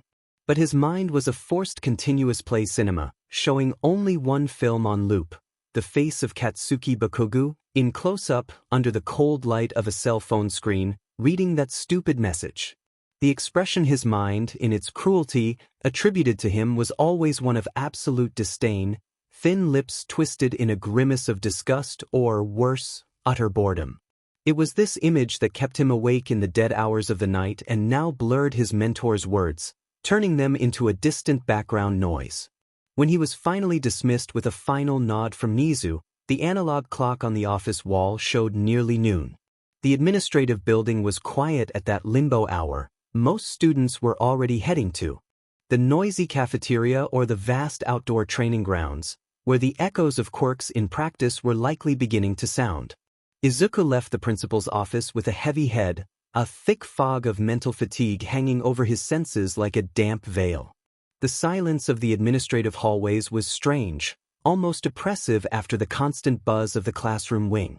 The echo of his own footsteps, serious and measured, seemed too loud, a lonely and exposed sound marking the passage of empty time, not filled by anything but his inner turmoil. He thought of nothing specific and, at the same time, of everything. The accumulated tiredness in the joints of his bones. The persistent tightness in his chest that wasn't physical, didn't respond to massage and stretching, but took up space as if it were a solid object, a knot of impossible to untangle feelings. In the constant, months-old feeling of always being a step behind his own life, watching himself act, smile, teach, from a distant place, as if his true self were paralyzed at some point in the past, stuck in the exact moment when the door to Katsuki's apartment had closed with a final click and everything began to crumble. He turned the corner leading back to the teacher's lounge, eyes down, focused on the geometric, worn pattern of the linoleum floor. His mind wandered through hypothetical scenarios, an old habit that was now a form of torture. If I had gone with him to Osaka when he indirectly, angrily suggested it. If I had stayed quiet during that argument. If I had spoken less, listened more, understood the fear behind his fury. If I had been stronger emotionally, less needy, less.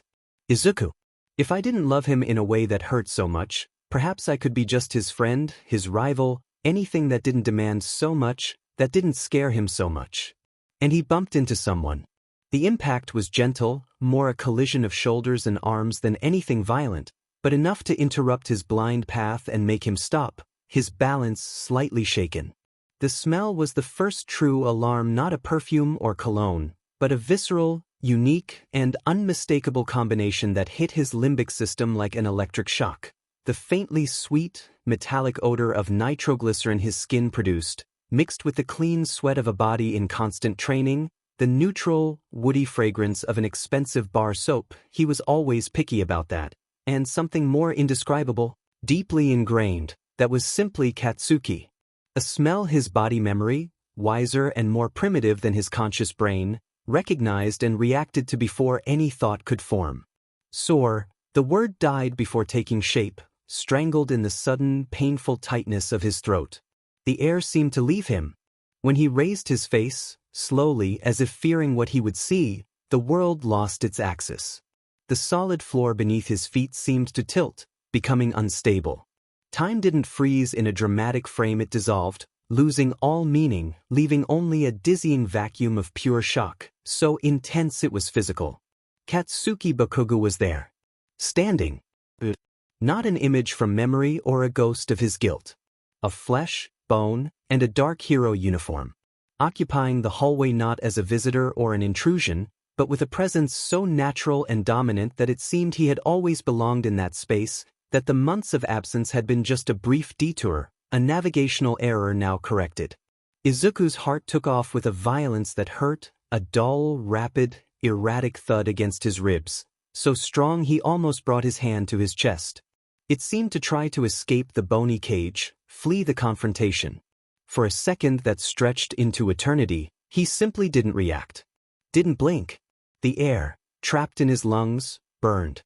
His green eyes, wide and frightened like a deer's in headlights, scanned the face before him in a slow, disbelieving movement, as if they needed to confirm, millimeter by millimeter, something impossible, a stubborn mirage. It was him. Every detail, a stab of familiarity. The severe, clean line of his jaw, more defined, more adult. The familiar curve of his lips, usually twisted in an aggressive smile or a line of disdain, now were tight in a tense, neutral line. The small, immaculate beard stubble highlighted the shape of his chin. The light, almost golden eyelashes, a surreal contrast with the deep, crimson intensity of his irises. When did he come back? The question echoed in his mind like a shout muffled under tons of water. No one had said anything. No rumors in the hallways, no whispers among the teachers, no news on UA's internal channels. The hero Dynamite, on extended leave and international assignment, wasn't listed on any recent return reports. It was as if he had simply materialized there, in that empty hallway, a supernatural apparition destined to witness his complete and absolute emotional collapse. And he was different. Not radically, not a transformation, but in subtle and profound details that Izuku's eye, trained to observe the enemy and, secretly, for years and years of obsessive observation, to catalog every nuance, every shadow, every change in that person, captured instantly. He seemed taller, perhaps, or maybe it was the posture more irked, more contained, carrying a different weight on his shoulders, a solidity that wasn't just physical but seemed to emanate from within. The weight of experiences, of victories and defeats, of nights and cities that Izuku hadn't shared. Broader, too, the muscles of his torso and arms denser, more defined under the dark, technological fabric of his hero uniform, an updated model he didn't know, discreet in its black with accents of muted orange. The face was more mature, harder bones more prominent, shadows more defined under his eyes. Did he also sleep poorly? And yet, absurdly, painfully familiar. The blonde hair was still spiked in random directions, untamable as ever, but he noticed a few longer strands near the nape, escaping the collar, a new detail his mind registered avidly. The crimson eyes, the same. The same color of embers, of heavy wine, of a dangerous sunset. Intense. And they were fixed on him with a force that felt physical, a laser piercing and pinning him in place. Too beautiful. The thought came without permission, automatic, a conditioned reflex from a lifetime. And it was almost offensive in its simplicity, an insult to his very attempt at self-control, at pretending indifference. Beautiful in a way that physically hurt, that opened a hungry, desperate void at the center of his being, a black hole that consumed all rationality. Beautiful in a way that reminded Izuku, with overwhelming and cruel clarity, of everything he had lost, of everything that perhaps had never truly been his to lose, but which he desired with every particle of his being. The pain that followed the thought was sharp and deep, a sharp stab that started at his sternum and radiated to his arms, leaving his fingers tingling, weak. Katsuki wasn't moving either. He seemed equally struck, as if he had turned the corner on a specific mission to find Nizu, perhaps, and had instead found an unexpected chasm opening under his feet. There was surprise in his red eyes, yes, a quick widening, but it was more than that. It was a contained startle, a brief flicker of something raw, unprotected, and genuinely shocked before the gates of his usual coldness, his mask of impassivity, snapped shut again with an almost audible click. As if he, too, hadn't prepared for this. To find Izuku there, at that moment, so close they could feel each other's warmth. So real, with his green eyes slightly swollen from sleepless nights, his perfectly arranged teaching blazer but worn on a body that seemed a thread stretched too thin, tense, about to snap. Katsuki was seeing him, truly seeing him, and what he saw seemed to have left him, for a fraction of a second, without his defenses. The hallway seemed suspended in time, the silence amplified by the vacuum of shock until it became a high-pitched buzz in Izuku's ears. He could hear his own breathing, panting and too fast, a shameful sound. He could feel the heat radiating from Katsuki's compact, powerful body, a few centimeters away, a field of energy pulling every cell of his being. He could count, hypnotized, every dust particle dancing in a pale, wintry ray of sunlight cutting through the hallway's gloom from a high window, illuminating the space between them like a stage. Izuku was the first to remember how to move. The instinct to flee, always latent in him in emotionally untenable situations, that made him stutter, avert his gaze, seek an exit, kicked in with full force. He took a half-step to the side, an awkward, truncated movement, trying to go around this human obstacle that was also an emotional gravitational field, something pulling every fiber of his being closer toward the abyss. The clean, shiny linoleum floor seemed to stick to his soles, resisting. "I." His voice came out low, unsteady, a whisper stolen by lack of air. It sounded like the voice of a scared boy, not that of a top 10 hero, not that of a respected teacher. It was the voice of Deku, small and insecure. "Sorry." He tried to pass. The intention was clear, desperate. To move forward, pretend this was nothing, that it was just a colleague, an ex-classmate, crossing his path in some random hallway, that the world hadn't ended and restarted in a completely dysfunctional way in the space of 3 seconds. Katsuki's fingers closed around his wrist. It wasn't brusque. It wasn't aggressive or possessive. It wasn't the grab of someone who wants to hold, hurt, or dominate. It was firm, a resolute, undeniable pressure that interrupted his flight movement with authority, but it was, strangely, too careful to be merely instinctive. The fingers, warm and slightly rough at the tips, from thousands of small, controlled explosions, from constant friction with training gear, circled the delicate bone of Izuku's wrist, and the sensation was like a thermal shock straight to his nervous system. An electric current of pure recognition, of tactile memory, ran up his entire arm and lodged directly in his core, in that tight knot under his sternum, making his stomach leap violently. Izuku stopped immediately. All impulse to flee evaporated, replaced by a sweet and terrible paralysis.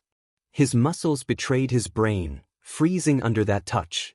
He lowered his gaze, staring at the hand holding him as if it were an alien artifact, something impossible to exist in that reality.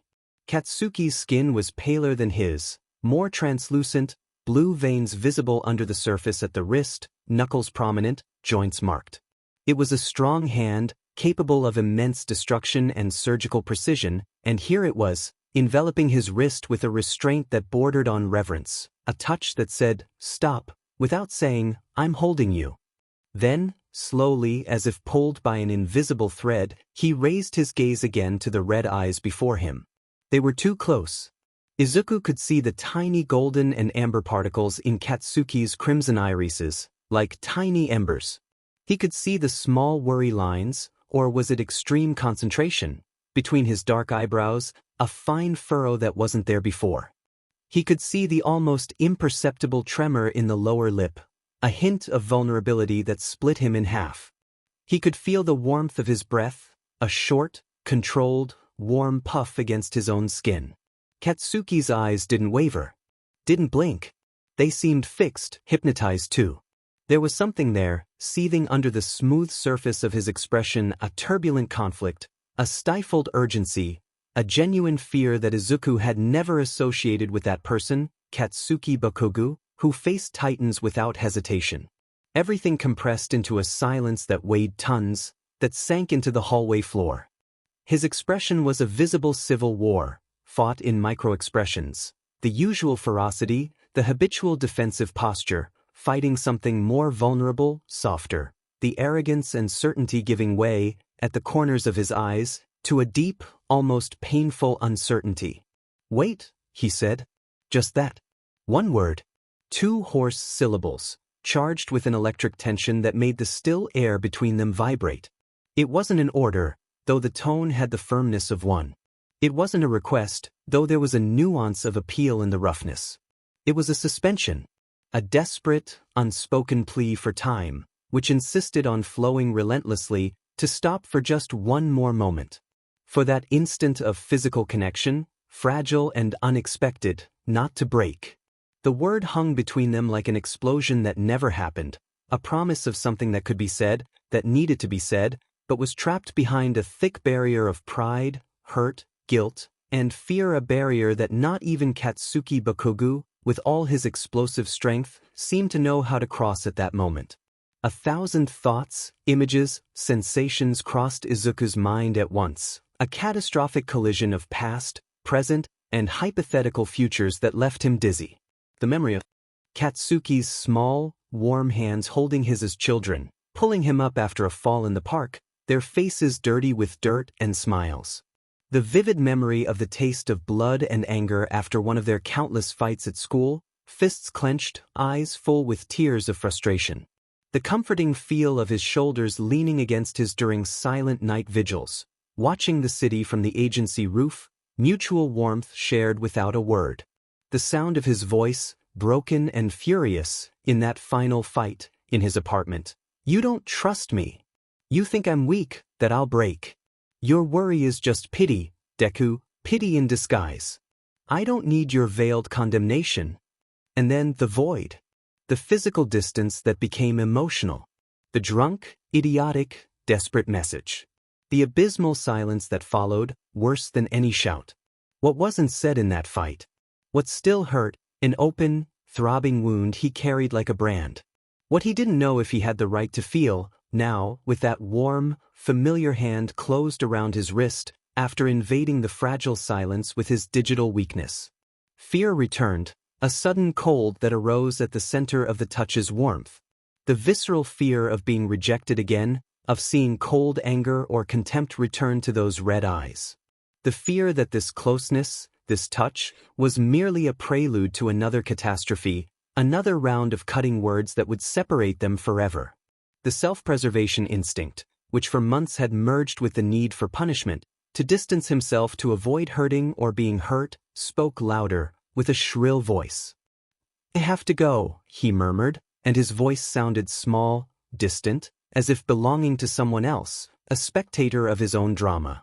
He began to pull away, slowly drawing his arm back, a movement that required Herculean strength against the deep, stubborn part of him that wanted to sink into that touch, to turn his hand and intertwine his fingers with those, to close the distance and rest his forehead on that shoulder, to whisper, "Did you read it? Do you miss me too? Forgive me? I still love you, that's what I meant to say, that's what I always meant to say." Katsuki held on for 1 second longer. The fingers, already firm, tightened almost imperceptibly, a brief, powerful spasm of physical resistance. It was as if his body, independent of rational mind or conscious will, had decided on its own, don't let go. Not yet. Not now. Then, as if realizing what he was doing, as if the sudden physical contact were a wire conducting an emotional voltage too high, too dangerous to maintain, he let go. The space between them existed again too abruptly, a cold, empty vacuum that instantly replaced the dense, living warmth of the touch. The skin on Izuku's wrist, where Katsuki's fingers had been, burned as if branded by an iron, a phantom sensation that penetrated deeply. He felt the absence of contact as a real physical loss, a disorienting, unpleasant lightness, as if a necessary weight had been removed. Izuku took a deep breath, a trembling, panting sound that echoed in the silent hallway. His heart was beating too loudly in his chest, a frantic, uncontrolled drum announcing his weakness, his desperation, to the world or at least to the only person whose opinion had always mattered too much. He could no longer look at Katsuki's face. The embarrassment, the shame, the fear were too great. He looked away, at the wall painted a neutral beige, at a faded poster about saving energy, at anything that wasn't that impenetrable expression that had now completely closed again, hiding the brief, intense conflict he had had the privilege, or the torture, of glimpsing for a fleeting instant. "Welcome back," he said, and the words came out low, serious, almost formal, the coldest, most distant greeting he could conceive. They sounded like an epitaph carved on a headstone, not a warm welcome to someone returning home. And then he moved. Walked too fast, almost tripping over his own step, his balance compromised by the inner turmoil, without looking back, feeling the skin on his wrist still burning, the ghost of Katsuki's touch imprinted on his flesh like a brand that would never heal. Each step he took was a conscious effort, as if moving away from the center of gravity of his universe, fighting against a powerful and painful attraction. His ears rang, a sound of seashells mixed with the accelerated beat of his own heart. The hallway ahead of him, leading to the exit, to freedom, to safe solitude, seemed to lengthen, become endless, a tunnel he would never manage to cross. Katsuki remained standing in the hallway, a statue sculpted from conflict and hesitation. The silence that followed Izuku's swift departure was deeper, denser, and more charged than before, saturated with the ghostly echo of what almost happened, of the unspoken words, of the bridge almost built and immediately withdrawn. He looked at his own right hand, the one that had held, even if for seconds, Izuku's wrist, and closed it slowly, his fingers contracting into a firm fist, as if trying to retain the fleeting sensation of the other's warm skin, the thin bone under his fingers, the fast, alive pulse he had felt beating against his own skin. His own wrist still tingled, a ghostly echo of the contact, a stubborn tactile memory. He could have spoken, could have called out, could have said, "Deku, wait," or "We need to talk," or "I read your message," or "I miss you too, you idiot." He could have said any of the thousand things seething in his throat, a formless mass of apologies, explanations, confessions, and curses, all suffocated by wounded pride, heavy guilt, by the paralyzing fear of ruining everything again, of seeing those green eyes close to him definitively. He didn't say anything. His voice, always so powerful, so full of conviction and fury, failed miserably. The weight of months of calculated silence, of the ugly fight that still reverberated in his bones, of the cutting words he had thrown and that now haunted him, was a wall too high, too thick, to try to scale in an unprepared, casual encounter in a hallway. The fierce determination he had felt in his apartment just days before, fueled by his friend's solid support and brutal frankness, seemed to drain away before the living, breathing, and painfully beautiful reality of Izuku Midoriya, so fragile, so scared, so beautiful and, at that moment, completely unreachable, protected by a wall of shame and fear that Katsuki himself had helped build. When he finally moved, it was with a heavy slowness, as if walking against a strong current. He did not follow Izuku. Turned his back to the direction the other had taken, shoulders tense under the uniform, a stiffness that wasn't just physical, and continued on his original path, towards Principal Nizu's office, each step echoing in the empty hallway like an admission of defeat, a momentary surrender to fear. His head was a whirlwind of white noise and sharp images. The image of Izuku's green eyes, so frightened and so green, so familiar and so distant, stuck to his retina, a negative he saw every time he blinked. His smell, soft and clean, of neutral soap and cotton, was still in his nose, overlaying the metallic smell of the hallway. The sensation of the wrist, quick and fragile like a trapped bird's, still burned in his palm, a tactile memory that was both a comfort and an accusation. Izuku, already at the end of the hallway, about to turn the corner that would take him away, to the bathrooms, to the stairs, to any safe place where he could collapse in private, bury his head in his hands and perhaps, finally, cry, couldn't resist. The impulse was stronger than fear, stronger than shame, stronger even than the instinct for self-preservation. It was a visceral tug, a last thread of stubborn hope. He stopped and looked back. His heart, already in tatters, beating irregularly and painfully, gave a final lurch, an agonizing contraction. He saw only the familiar broad back of Katsuki, the precise cut of the dark hero uniform, the disobedient, spiky blonde hair, receding with a rigid, inflexible determination, and then nothing. The point where he turned the opposite corner, disappearing from view. The empty hallway. The space they had shared, which had witnessed the touch, the suspended word, was now unoccupied, banal, just a hallway again. The void that settled in his chest then was more than loneliness, more than sadness. It was the crushing, physical weight of something that almost happened, of words that were almost spoken, of a conversation that almost began, of a touch that almost became an embrace, a caress, forgiveness. It was the specter of a bridge that was almost extended over the abyss of 8 months of silence and hurt, a fragile 1-second bridge, and that, at the last possible instant, was withdrawn, undone, as if it had never been a real possibility. He almost managed to swallow the huge, painful knot in his throat. He almost managed to take one more deep breath, straighten his shoulders, and move on to his next class, his next duty, his next breath. But his feet seemed rooted to the cold floor. His hands, hanging at his sides, trembled slightly, a fine, uncontrollable tremor. And his eyes, against all his will, all his training, all his pride, began to burn with the familiar, humiliating pressure of tears that stubbornly refused to fall. They just burned, blurring his vision, turning the empty hallway into a blur of colors. Because in the end, after everything, after the stupid message, the accidental encounter, the touch that stopped his world, he was still alone in the hallway. And Katsuki had walked away, with his back to him. And nothing had changed. And everything hurt more than before. Katsuki walked to the principal's office with firm, measured steps, though his entire body was slightly lagging behind his mind's command, operating in a disconcerting delay. The image of Izuku, the wide green eyes like saucers, the warm, alive wrist under his fingers, the short, overly polite and ice-cold word, "Welcome back," kept resurfacing with every blink, like an involuntary reflex, a visual virus. An echo that refused to fade, distorting his perception of the hallway ahead.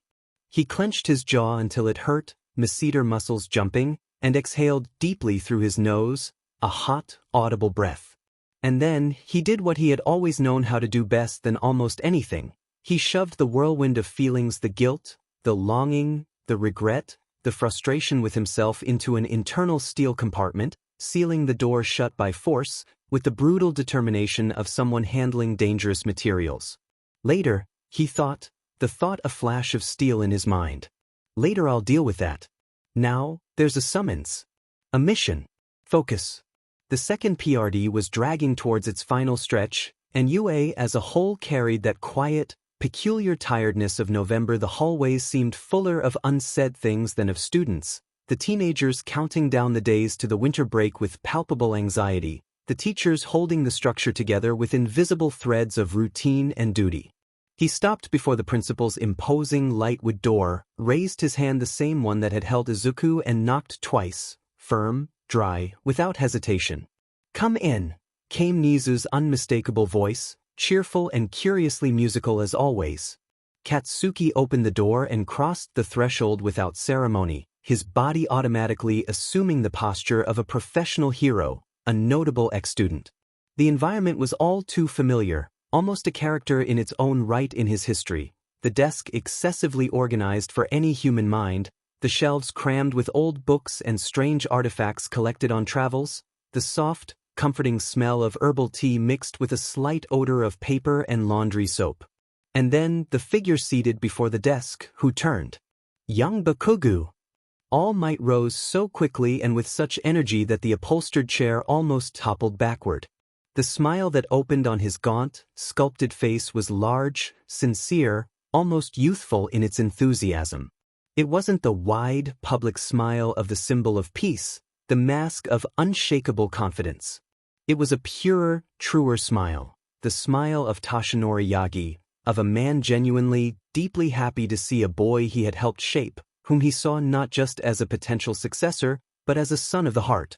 "Old man," Katsuki murmured, a verbal reflex from years past, and before he could correct himself to a more formal, "All Might," the ex-hero was already before him, moving with an agility his frail body shouldn't permit. The hug came without warning, without room for protocol. It was strong, wide, the kind that swallows the whole person, enveloping and warm. Katsuki stiffened for half a second, the automatic reflex of someone unaccustomed to spontaneous, affectionate physical contact, his body going rigid. And then, as if releasing a weight he carried unknowingly, he sighed, an exhalation that came from his feet, and raised his arms to return the gesture, though in a less expansive manner, his arms patting lightly, supportively, on the bony but still broad back of his mentor. "Yeah," he grumbled, his voice slightly muffled by the fabric of All Might's suit. "Good to see you too." All Might laughed, that full, deep laugh that always seemed to light up any room, fill it with a sense of security. "You've come back different," he commented, stepping back just enough to observe him better, his bright blue eyes scanning Katsuki's face and posture. More centered, more solid, less like a volcano about to erupt at any moment, and more like a mountain. Steady. Ah. Katsuki averted his gaze for an instant, An old habit when dealing with direct praise, especially from that source. Don't exaggerate, old man. Just less willing to waste time on idiocy. We did want to know, indeed, about your experience in the United States. All Might's tone was genuinely curious, interested, without a drop of bureaucratic formality. The intensive training, the field work with their agencies, the different hero culture. I've heard, through unofficial channels of course, that you made quite an impression. In both good and bad ways. Katsuki let out a short sound, something between a dry laugh and a snort of disdain, but his eyes were alive, focused on the subject. They've got good resources. Cutting-edge tech, funding to envy. Some interesting tactical ideas, others not so much, pure show for the media. He shrugged, a fluid motion. But you can learn yet to adapt, to see things from another angle. And DSPLN? Emotional control. All Might asked, his eyes glinting slightly with a mix of hope and curiosity. Did you learn to tame the fury, or did it merely learn new tricks? The corner of Katsuki's mouth lifted, a quick, almost imperceptible smile, but real. I did learn, he replied without irony, with a seriousness that would surprise many. For at least, I'm learning that an explosion isn't always the answer. That sometimes staying quiet and observing causes more damage. And that. He made a minimal pause, his eyes fixing on a distant point on the wall for a split second. That hurting people with words leaves worse scars than physical ones. That there are other ways to be strong. All Might seemed genuinely pleased and moved by that. Nizu, who was observing the scene from across the desk with quiet interest, his paws resting on the polished surface, emitted a small sound of approval, like a soft purr. I'm very glad you were able to arrive early, Bakugu, said the principal, in his usual tone of contained animation. I imagine your schedule, after such an intense PRD abroad, must be quite full, with reintegration at your main agency, reports, briefings. Katsuki straightened even more, shoulders back, still carrying the unshakable firmness of always, but something was different in his tone, a lightness, almost an informality he rarely allowed in professional contexts. He hadn't planned to be there, much less take on the rigid responsibilities of always so soon. Actually no, he said, with an almost crooked smile, an expression that was half challenge, half confession. The agency let me go for a while. Forced leave they call it. 2 months. No missions, no pending reports, no one breathing down my neck. Decided to come back to Japan and stay a bit. A month maybe. Just. The casual, almost nonchalant tone of the response seemed to disconcert Nizu. For a second his whiskers vibrated slightly, his black, bright eyes blinked rapidly, but he soon recovered, his expression transforming into even greater, almost palpable enthusiasm. Perfect, he exclaimed, his small paws tapping lightly on the desk. Absolutely perfect. The synchronicity is truly remarkable. Katsuki frowned slightly, a crease of suspicion appearing between his eyes. Perfect how? He asked, his voice taking on a cautious tone. We are approaching the end of the second academic PRD, Nizu explained, gesturing with a paw. The final stretch before the winter recess. It's a critical time. The students are tired, anxious about final exams, and simultaneously euphoric about the approaching holidays. Discipline tends to slacken, focus, to scatter. And it is exactly at this moment, Bakugu, that the voice and presence of someone like you, a rising hero, with international experience, who doesn't beat around the bush, can have a profound impact. More profound than any lecture of ours. All Might crossed his thin arms over his chest, agreeing with a slow nod, his gaze serious. We thought of something light but meaningful. Short talks. Direct conversations in small groups. Occasional training sessions, focused on specific situations you faced out there. Nothing fixed in the curriculum, nothing too bureaucratic. Something organic. Active heroes, flesh and blood, talking to future heroes. Nizu completed, his eyes shining like 2 onyx beads. Without politically correct filters, without rehearsed speeches. The naked, raw reality of what this life is. The victories, the failures, the tough choices. That's what they need to hear now. The image of Izuku, so vividly close minutes ago, returned without permission, invading the meeting space. Professor Midoriya. Composed. Dedicated. The green eyes always too attentive, analyzing, caring. Teaching. Making a difference in a way Katsuki had never considered, but which now, suddenly, seemed monumental. And he was here in the same school. And Katsuki had time. Time he hadn't had in 8 months. Time that was, now, an empty, open space before him. A spark ignited in Katsuki's mind, quick and clear as lightning. It's an opportunity. A perfect excuse. A valid, professional reason to be here. To get closer. To be in the same space as him without seeming desperate. Without having to face the ghost of that message head-on. The idea brought with it an immediate, almost tangible relief. It was a lifeline in a sea of emotional uncertainty. He swallowed dryly, forcing his voice to come out firm, neutral. If it's to give some cutesy motivational speech, forget it, he said, dryly, the habitual challenging tone returning, but now with a calculated nuance. But if it's to tell the naked and raw truth, how it is, dirty, hard, and often shitty, and how you have to be more stubborn than sheet to survive and win anyway, I'll do it. Nizu smiled, a wide smile that showed many small, sharp teeth, an expression of pure satisfaction. That was exactly, absolutely, perfectly what we expected from you, Bakugo. Brutal honesty is an underestimated pedagogical resource. All Might stood up again, a bit more carefully, and placed his large, bony, but still surprisingly warm and strong hand on Katsuki's shoulder.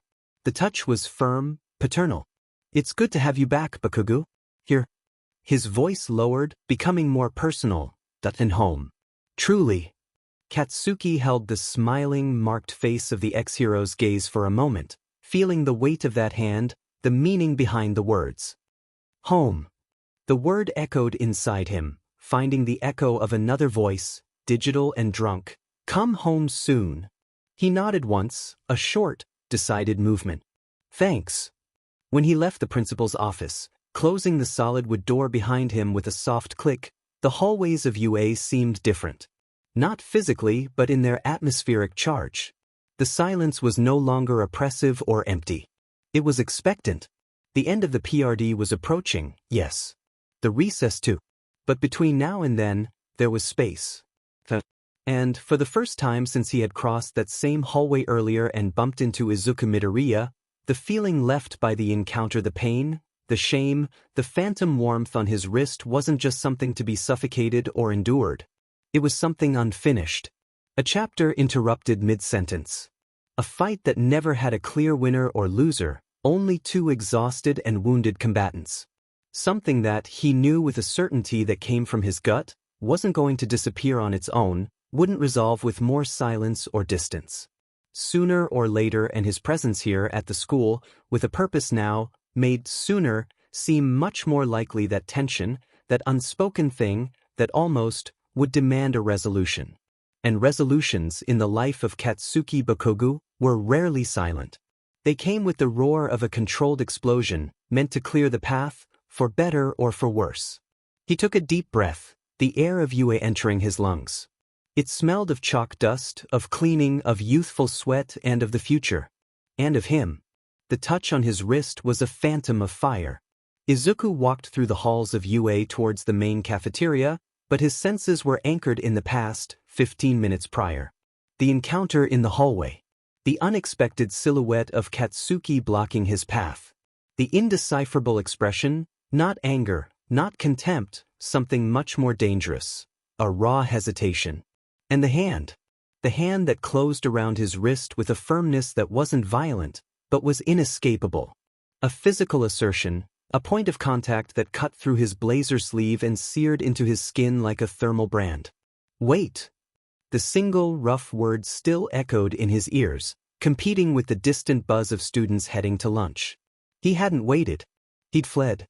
Like a cornered animal, his self-preservation instinct, or was it self-punishment? Had spoken louder. Now, every step towards the cafeteria was an effort.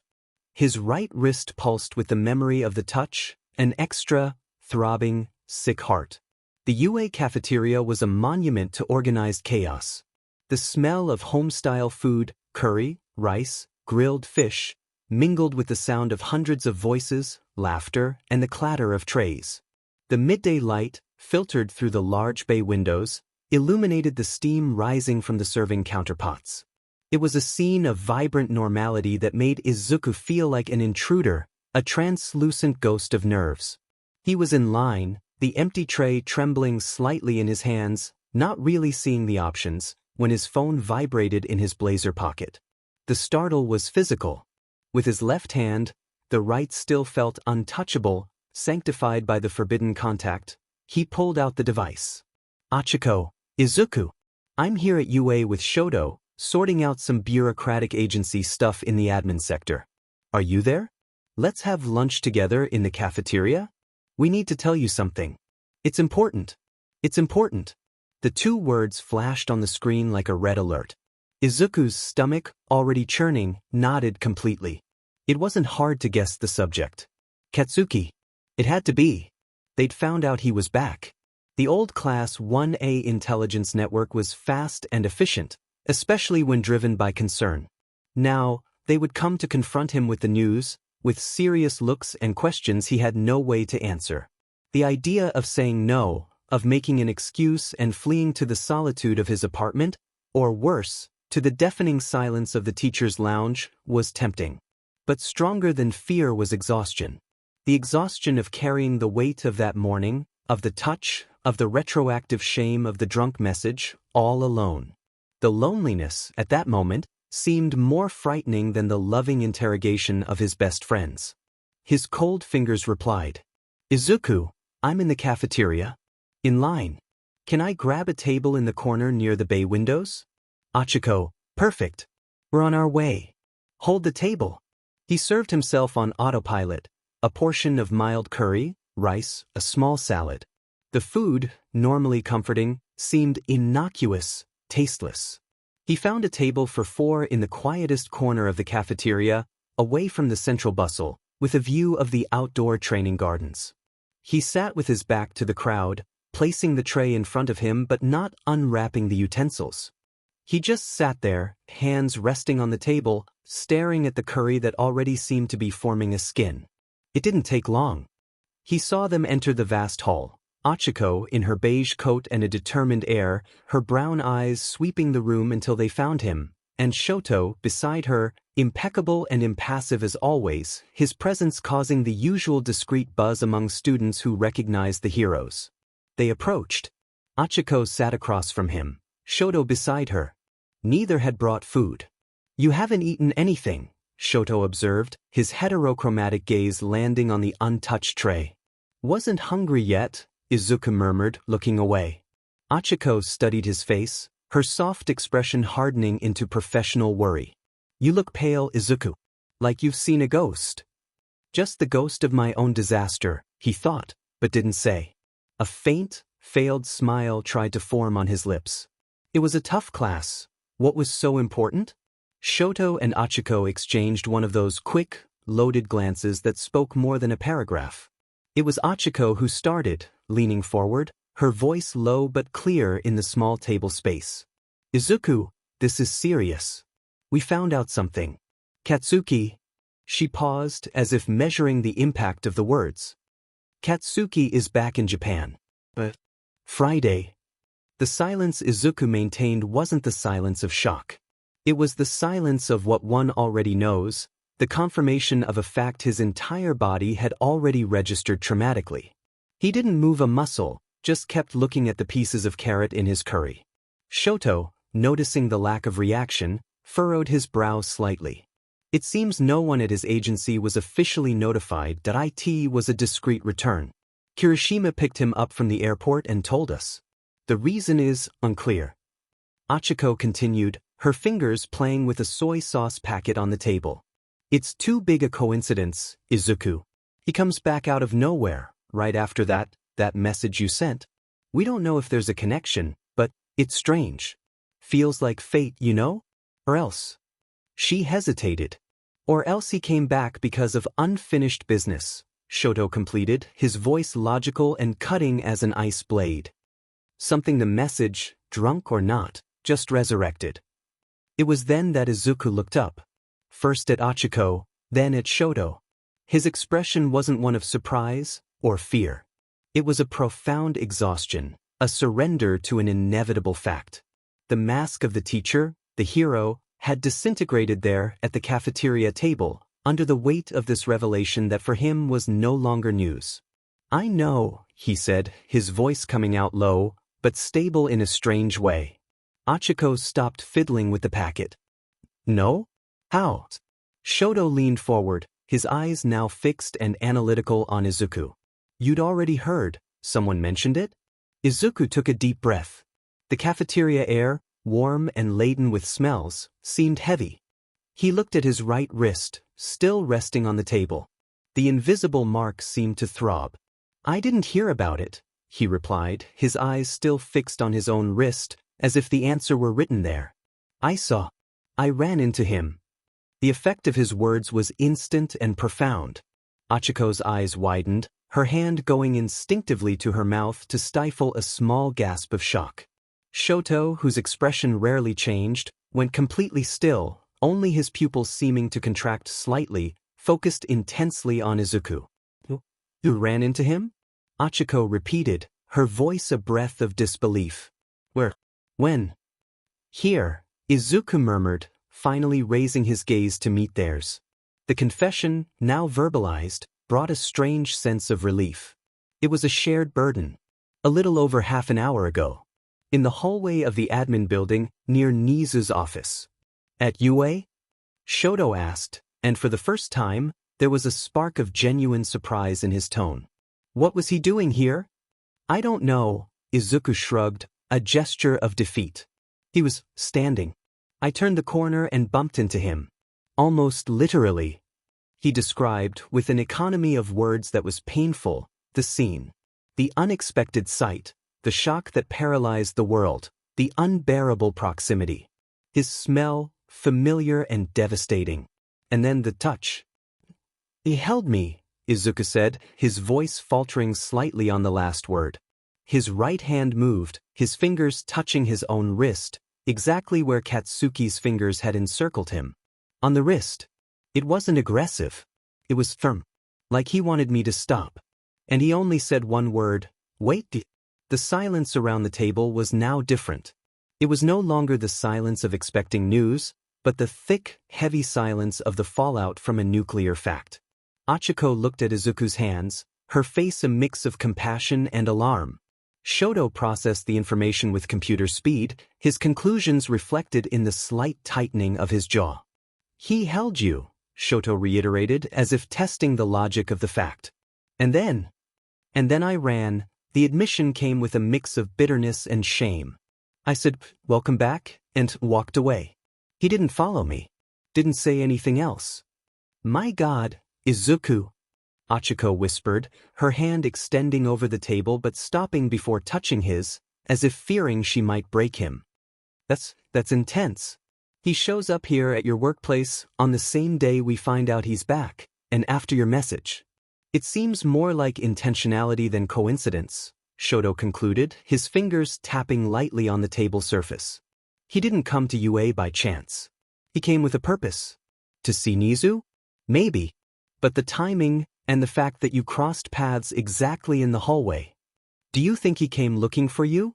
Achiko asked, her eyes wide. Izuku closed his eyes for a second. The image of Katsuki's red eyes, so close, so indecipherable, burned on his eyelids. "Wait." The word was a hook in his chest. "I don't know," he answered, the true answer to everything at that moment. "I don't know what he wants. I don't know why he came back. I don't know why he held me. I only know that he's here.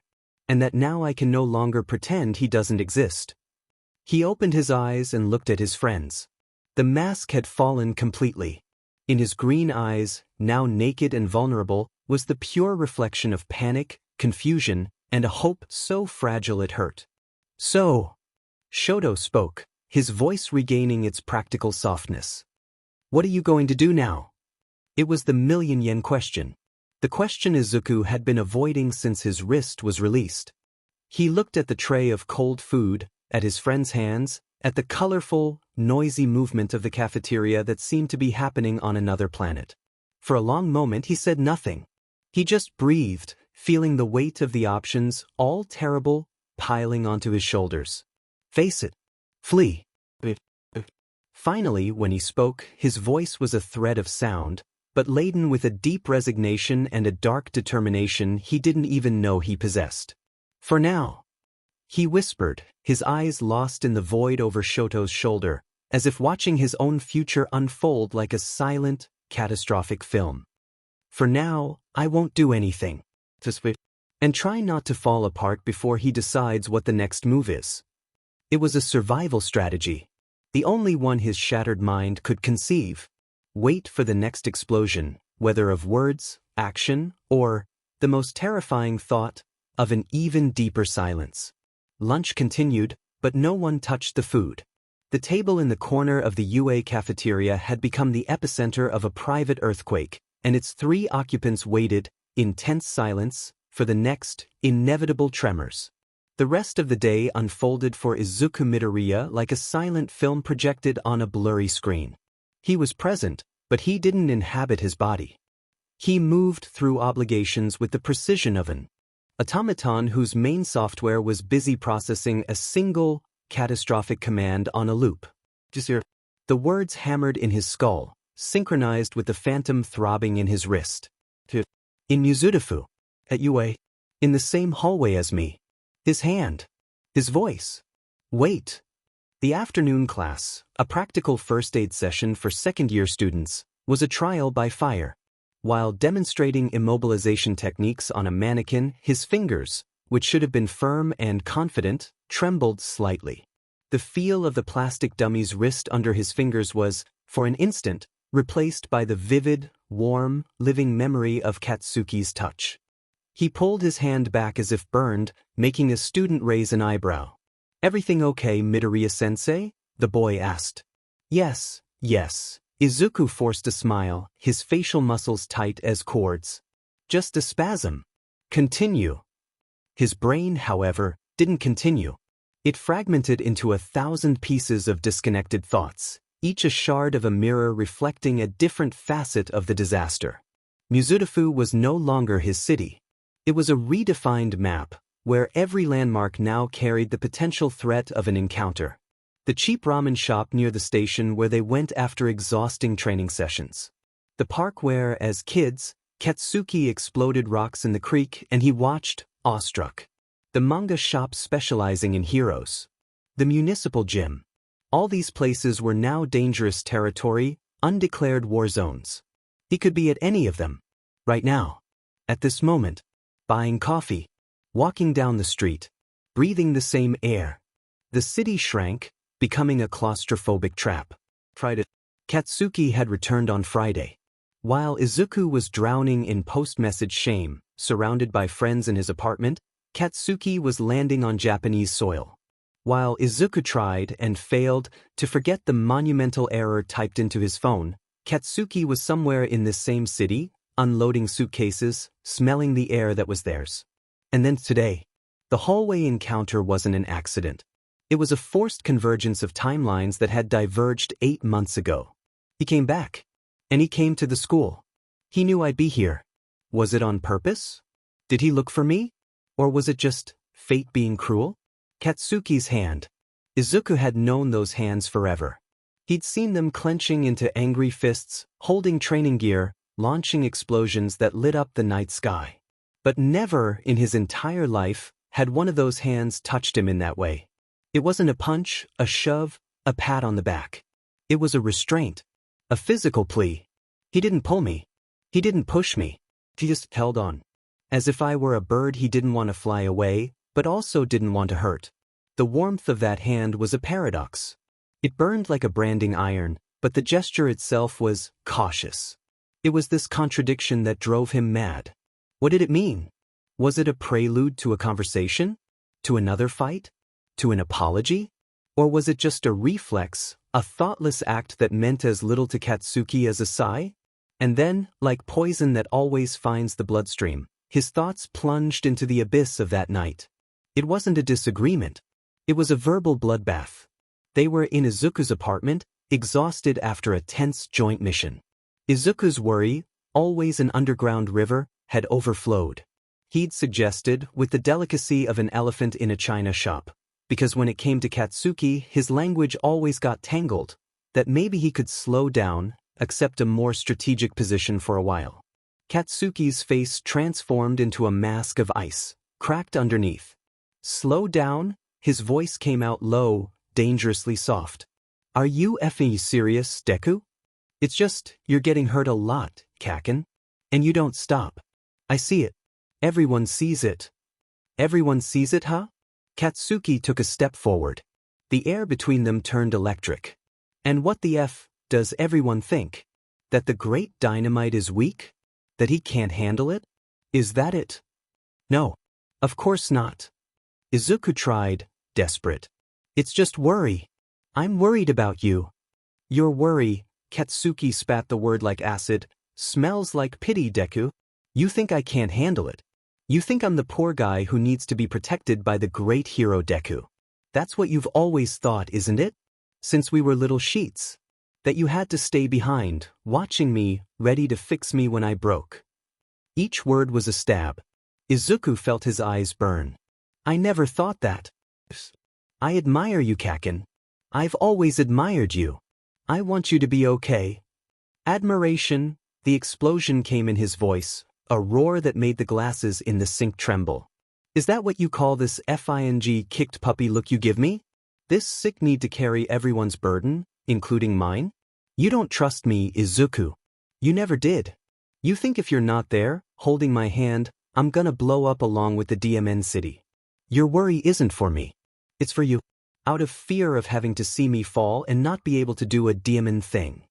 Izuku felt the floor disappear under his feet. It was the most unfair, most painful accusation he could imagine. That's not true. His voice came out broken, small. It's the purest truth there is between us.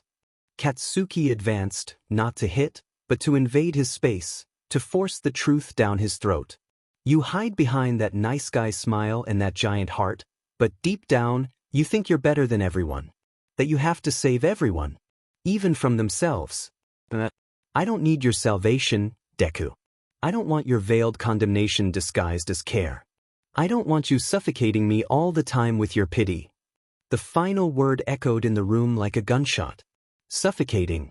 Izuku saw the anger in Katsuki, but he also saw something more. A deep suffering, a fury against himself, against the world, against the sick dynamic that bound them. And in that moment, Izuku exploded too. The pain was too great. Fine, he shouted, the tears finally breaking the dams, streaming hot and bitter down his face. If you think I'm just a burden, that my worry is disgusting, that I'm a suffocating a-hole, then fine, Katsuki. Go away. Go to your perfect world where no one cares enough to try and hold you back when you're running straight for the cliff. Go. The silence that followed was worse than the shouting.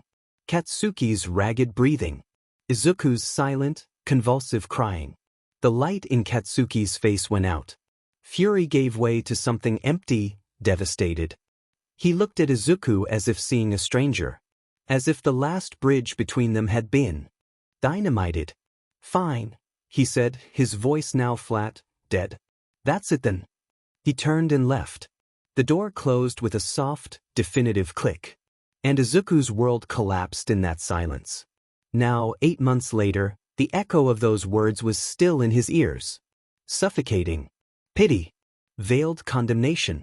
Katsuki had seen the deepest part of his heart, that place where love mixed with fear, admiration with anxiety, care with control, and had rejected it as something poisonous, something disgusting. Izuku felt exposed, his emotional guts turned out and judged indecent. How could he face Katsuki after that? How could he bear the weight of that judgment, now that he was here, in the flesh, with a hand that knew where and how to touch to immobilize him? The decision crystallized inside him, cold and hard as a stone at the bottom of a frozen lake. Avoid. It was the only possible strategy. A total tactical retreat. He had no weapons for that battle. His words had always been inadequate, his emotions always too big, too loud, too suffocating. He would cause more damage. Hurt himself more. The wound was open, yes, but at least it wasn't being poked. Katsuki's presence was a constant poke, a threat that the scar would be torn off and the blood would flow again. He would avoid places Katsuki might frequent. Arrive earlier and leave later from UAU's secondary hallways. Keep his head down. Be a ghost in his own life. Was it cowardly? Perhaps. But it was survival. It was the only way he knew to protect the little that was left of himself after Katsuki had hollowed him out with those words.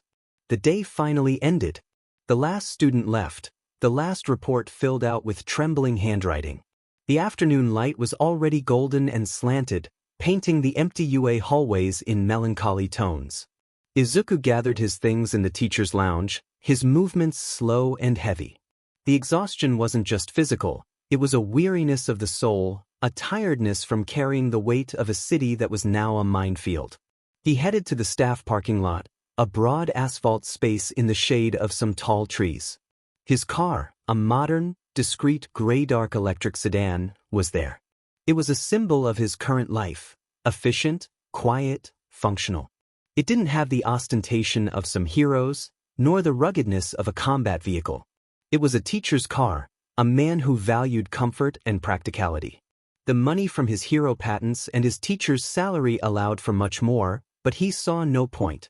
The car was a capsule, a neutral space between work and the empty apartment. He was almost at the vehicle, key already coming out of his pocket, when an unmistakable voice, weaker than before but still carrying a gentle authority, called him. Young Midoriya. Izuku stopped. His heart, which had been at a slow, depressed rhythm, gave a different jump, not of panic, but of an immediate, warm affection. Turned. All Might, or rather, Tashinori Yagi in his skeletal form, was standing under the shadow of a leafless cherry tree. He wore a light beige suit, a bit loose on his frail body, and a light coat. The setting sun caught his blonde hair, creating a pale halo. His smile, though no longer the wide, invincible one of yesteryear, was genuine, full of a paternal tenderness that always made Izuku feel safe. All Might, the reply came with a reflex of joy that briefly lit up his tired face. He approached. You're still here? Need anything? All Might studied him. His blue eyes, sunken in their sockets but still incredibly perceptive, scanned Izuku's face, the slightly slumped shoulders, the posture that spoke of an invisible weight. That gaze was like an X-ray scanner for Izuku's soul. It always had been. I could ask you the same, my boy, said All Might, his voice a bit hoarse but soft. You look burdened. Everything all right? The question was an open gate. Izuku felt the truth, a formless mass of confusion, pain, and fear rising in his throat. He almost spoke. Almost said, He's back, All Might. Touch me. I'm scared.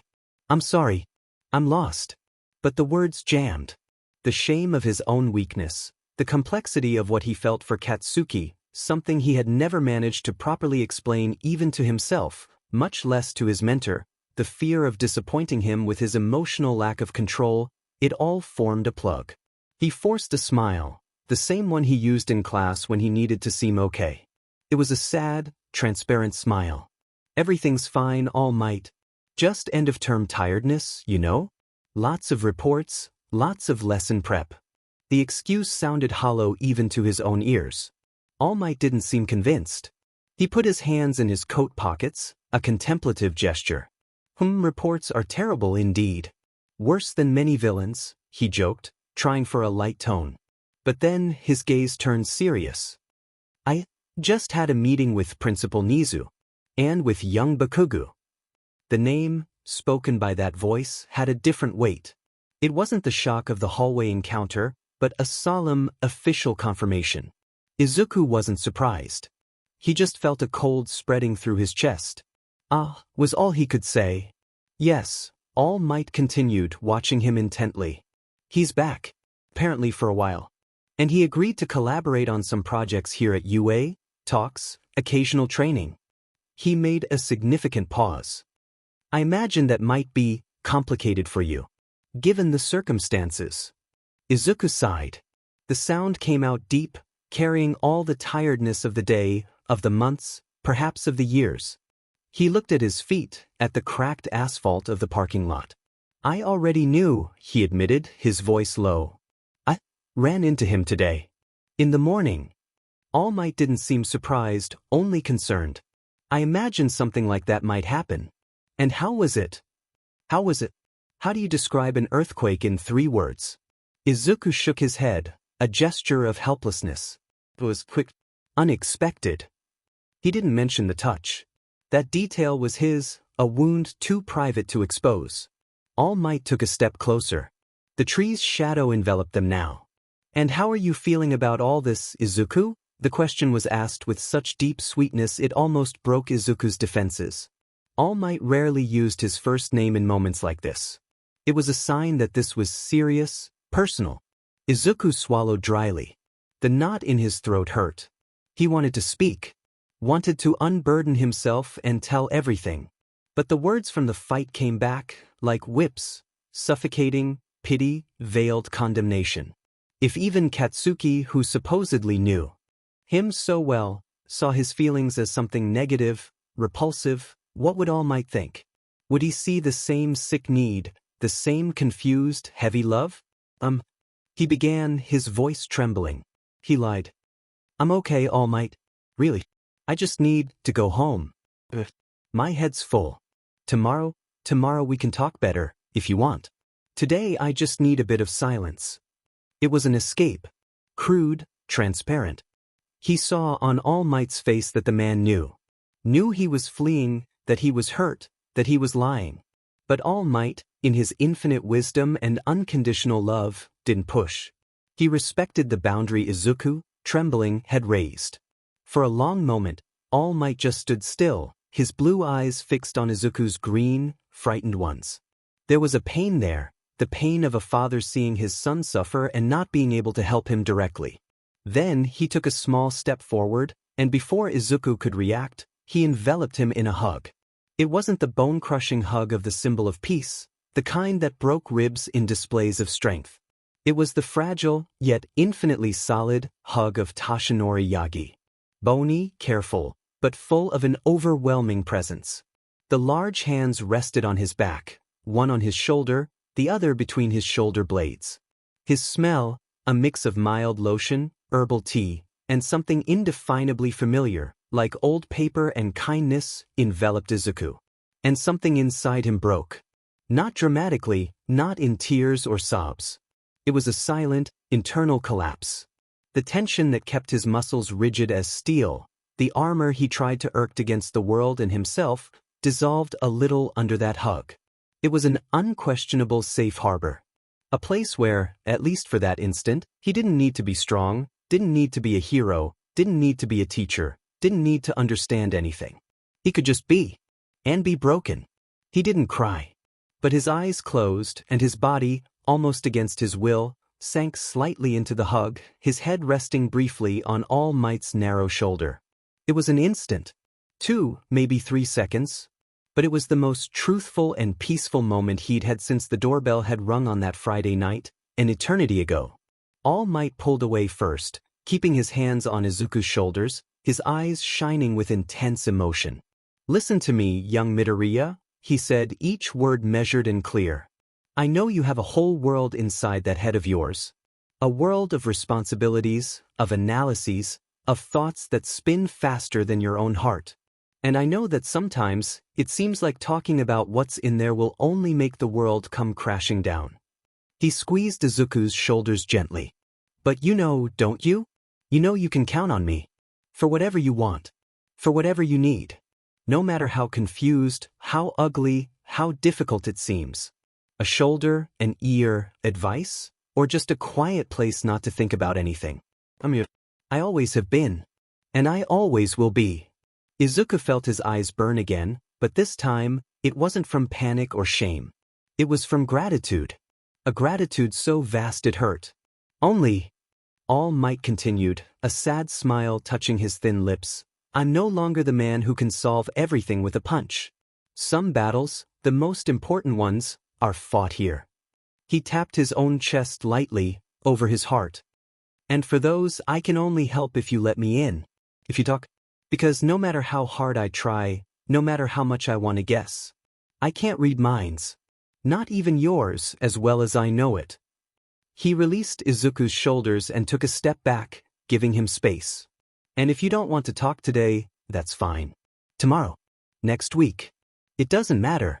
But remember, you don't have to carry this alone. You never had to.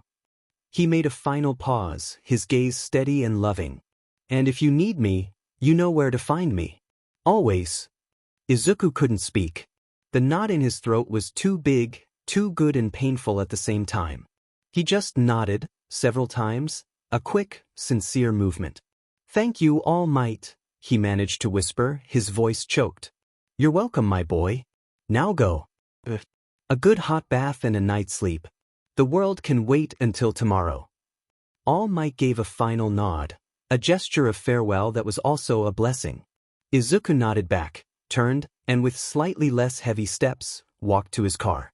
The key unlocked the doors with a soft click. He got in, tossed his bag on the passenger seat, and closed the door. The quiet, cushioned interior of the vehicle enveloped him like a second skin. He pressed the ignition button. The electric motor whispered to life, almost inaudible. He pulled out of the parking lot, the image of All Might under the cherry tree still fixed in his mind, the warmth of the hug still a comforting ghost on his back. The hug hadn't solved anything, but it had given him a breather. A small truce in the civil war inside him. As he drove the familiar streets of Mizudafu towards his apartment, dusk deepened, turning the sky into shades of lavender and orange. His thoughts returned. But now, mixed with gratitude, there was a new layer of bitterness. Fate is a thissy, he thought, watching the city lights begin to turn on. It gives you the hug of a father at the exact moment the source of your greatest pain returns to haunt you. It's as if the universe needed to balance the scale. A little relief so you can withstand the next blow. He drove on autopilot, his eyes fixed on the road, but his mind elsewhere. He replayed the hallway encounter. Katsuki's expression. The hand. The word. Wait. For what? So he could say it all again? So they could replay the apartment scene, but this time in a public hallway, with students as an audience? He wouldn't wait. His strategy was clear. Avoid. Be a shadow. Let Katsuki do whatever he had come to do at UA and then leave. He hoped he would return to the United States and his life could return to its usual state of manageable pain, routine longing. A traffic light ahead turned red. Izuku slowed and stopped, the silent car barely making a sound. He was on a wide avenue, with commercial buildings on one side and a small park on the other. Night was falling quickly. He sighed, rubbing his eyes with his thumb and forefinger. His head throbbed with mental fatigue. He needed air. The climate inside the car, once cushioned and safe, suddenly felt oppressive. He pressed the button on the console, and the driver's side window slid down with a soft hum. The night air, cold and a bit damp, invaded the interior, bringing with it the distant sounds of the city, traffic noise, a distant siren, someone's laughter on the sidewalk. He tilted his head back against the headrest, closing his eyes for a second, taking a deep breath. When he opened them again, his unfocused gaze wandered to the side, to the lane next to his, where vehicles were also stopped at the light. And then his heart stopped. Parked beside his car, in the lane designated for motorcycles and cyclists, was a motorcycle. It was a large, aggressive machine, predominantly black with accents of muted orange. A modern, powerful model. And sitting on it with a relaxed but alert posture, wearing a black leather jacket and a dark full-face helmet with a mirrored visor that reflected the traffic light and car headlights, was a silhouette. An unmistakably familiar silhouette. The broad shoulders, the slouched yet powerful posture, the way the head was slightly tilted, as if observing something ahead. The hair, even under the helmet, there seemed to be a rebelliousness in the lines, a suggestion of spikes. It was Katsuki. The certainty was a lightning bolt that went through Izuku from head to toe, an electric shock of pure panic. The air left his lungs. His hands gripped the steering wheel hard, his knuckles turning white. His eyes, wide, glued themselves to the motionless figure on the bike. Did he follow me? Was he waiting for me? Is it an accident? No, it can't be. Fate isn't that cruel. His brain tried to process, but stalled. He saw the motorcyclist's hand, encased in a black glove, resting lightly on the throttle. The same hand that had held him. The bike rumbled softly, a guttural sound that seemed threatening. The world around him disappeared. The traffic noise became a buzz. The lights turned into blurred smears. Only the black and orange bike and the silhouette sitting on it existed, so close, separated only by a few meters of asphalt and a thin layer of air and car window. What do I do? Look away? Pretend I didn't see? Accelerate when the light turns green? The panic was irrational, primal. He was in a metal armor, safe. But he felt completely exposed, as if the mirrored visor could see through the car's tinted windows, through his skin, straight into the chaos inside his chest. The light for the cross-traffic turned yellow, then red. Theirs would turn green any second. The bike seemed to tense, the rider leaning forward slightly. Izuku froze. He couldn't move. Couldn't breathe. Then the light turned green. With a fluid, quick motion, the motorcyclist accelerated. The bike surged forward with a louder, powerful roar, taking off into the flow of cars that also began to move.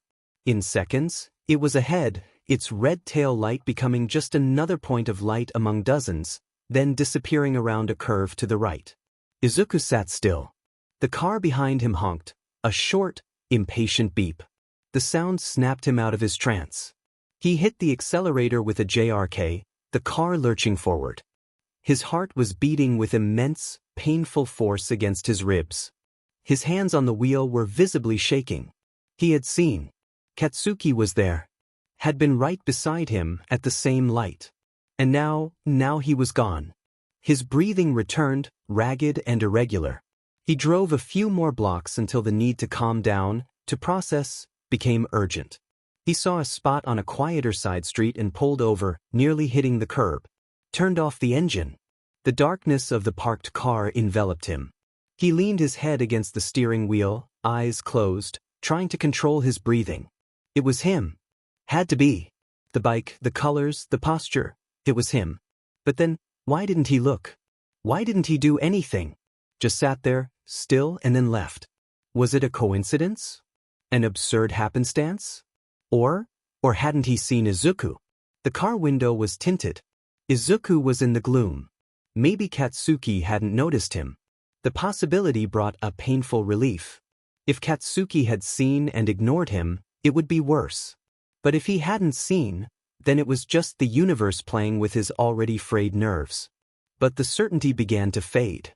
The mind, under extreme stress, is a factory of illusions. He began to review the image. The helmet was full face, the visor mirrored. You couldn't see the face. The posture? Yes, it was familiar, but how many people in Mizurufu didn't have a confident posture on a powerful bike? The black and orange colors, they were Katsuki's colors, yes, but they were also common colors. The bike? He didn't know Katsuki had a bike. He'd never mentioned it. Maybe he rented it. Maybe it was new. The more he thought, the more the sharp, terrifying image unraveled, losing its contours, becoming a possibility, then a dubious probability, and finally, an illusion fabricated by his own fear and expectation. It wasn't him, the final thought arose, not as relief, but as a new form of agony. It was my head. I'm so obsessed, so terrified of the idea of him, that I'm seeing him everywhere. I'm going crazy. The reality was almost worse than if it had been Katsuki. It meant he was no longer in control even of his own perception. That the trauma of Katsuki's return, of the touch, of the past fight, was creating ghosts. That his mind, his sharpest tool, was turning against him. He lifted his head from the steering wheel and looked at his pale, haggard reflection in the rearview mirror. The green eyes, which All Might had looked at with such concern, were red-rimmed, with deep dark circles. He looked like a stranger to himself. With a sigh that came from his feet, he restarted the car. He couldn't stay parked there. Had to go home. To the silent apartment. To the solitude that, suddenly, seemed less frightening than the prospect of encountering, or thinking he encountered Katsuki Bakugu on every corner, on every motorcycle, in every shadow. He put the car in motion again, this time driving with cautious slowness, as if the asphalt itself might open under his wheels. The nighttime city passed by him, a spectacle of lights and life from which he felt completely excluded. Fate was more than a statist. It was a perverse painter, using Izuku's deepest fears as paint to blur the lines between real and imaginary, leaving him lost in a maze where every shadow whispered the name he most feared and most desired to hear. And deep down, beneath the relief that it hadn't been Katsuki on the bike, a small, tiny, treacherous part of him felt disappointment. The apartment greeted him with its usual silence, but today it seemed different. It was no longer a silence of rest, of refuge. It was the silence of a crime scene. The still air held the echo of raised voices, of the slammed door, of the final goodbye. Every object seemed a witness. The sofa where they sat during the fight, the kitchen where Katsuki grabbed a cold water minutes before the end began, the door through which he left without looking back. Izuku left his keys in the entryway bowl, hung up his blazer, his movements slow and heavy. All Might's hug seemed a distant dream, a mirage of warmth dissipated by the cold reality of these four walls. The motorcycle illusion still haunted him, a fog of shame and poisoned relief. It wasn't him. You're seeing things. You're getting sick. He followed the automatic ritual, bath.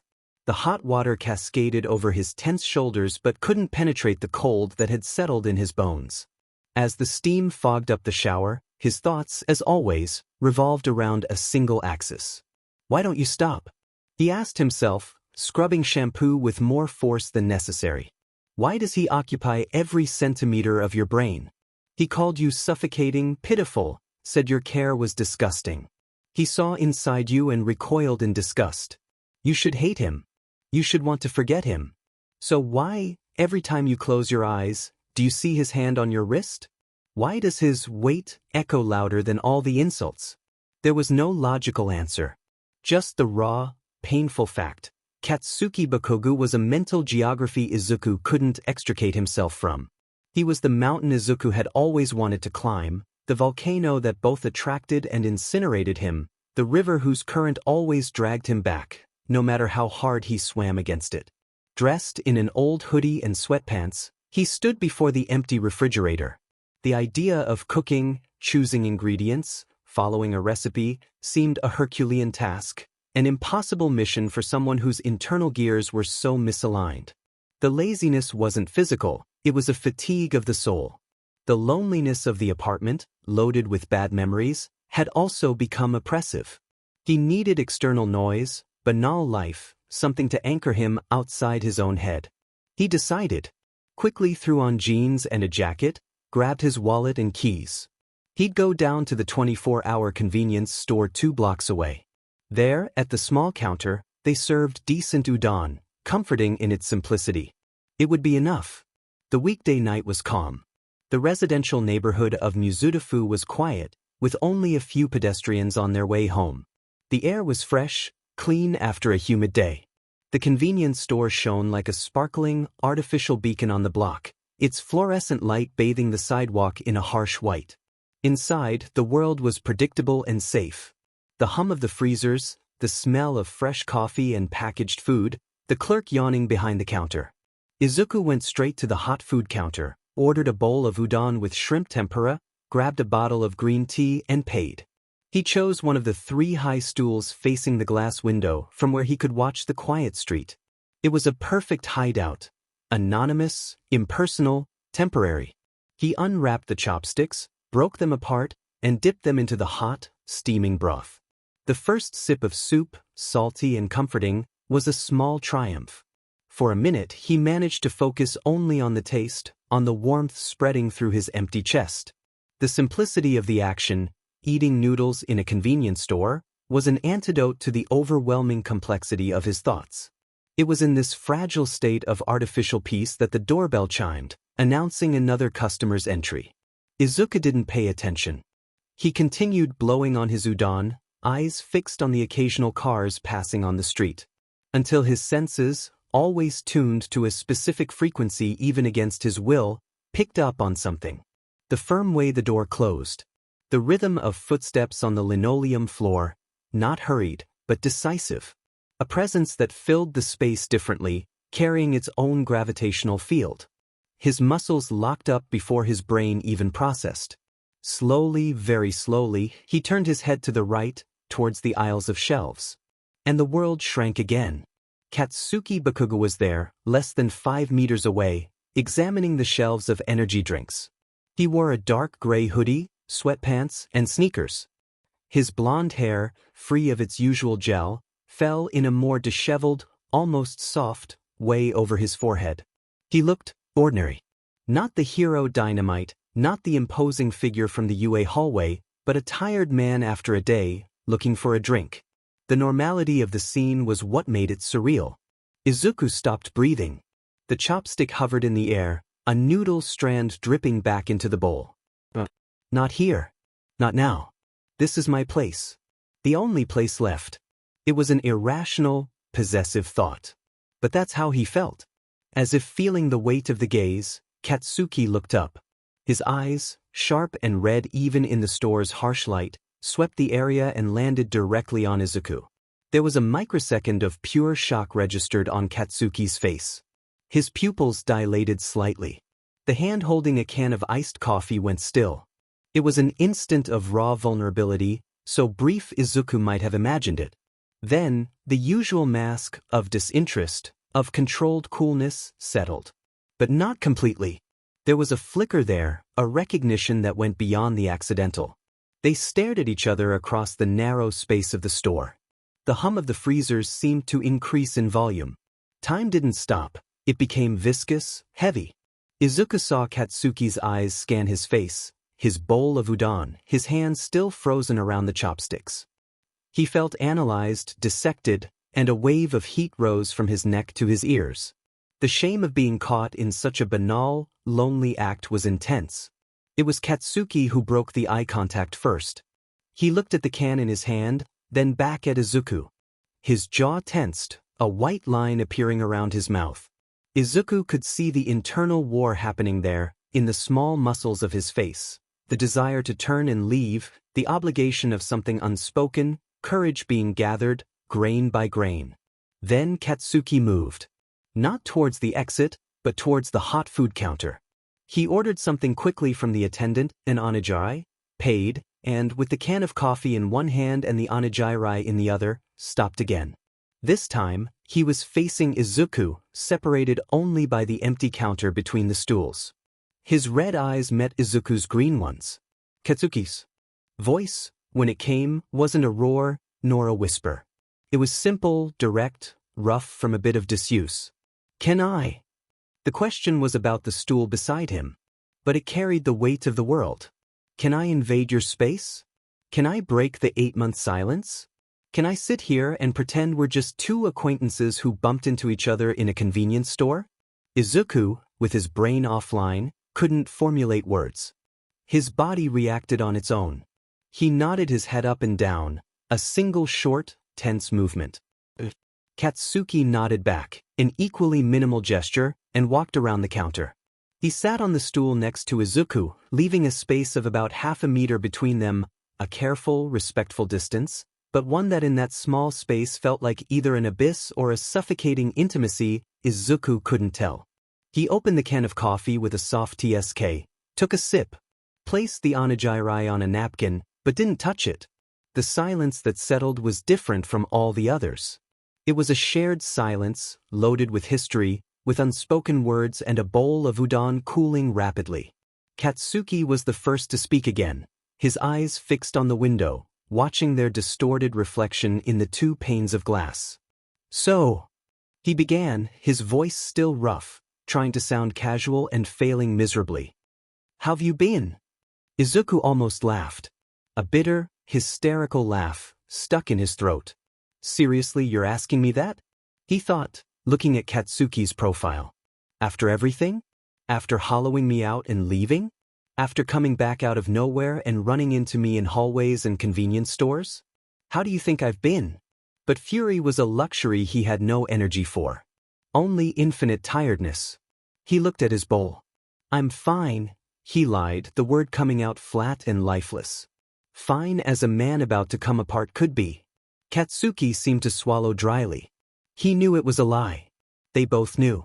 More silence. Izuku stirred his udon, with no intention of eating.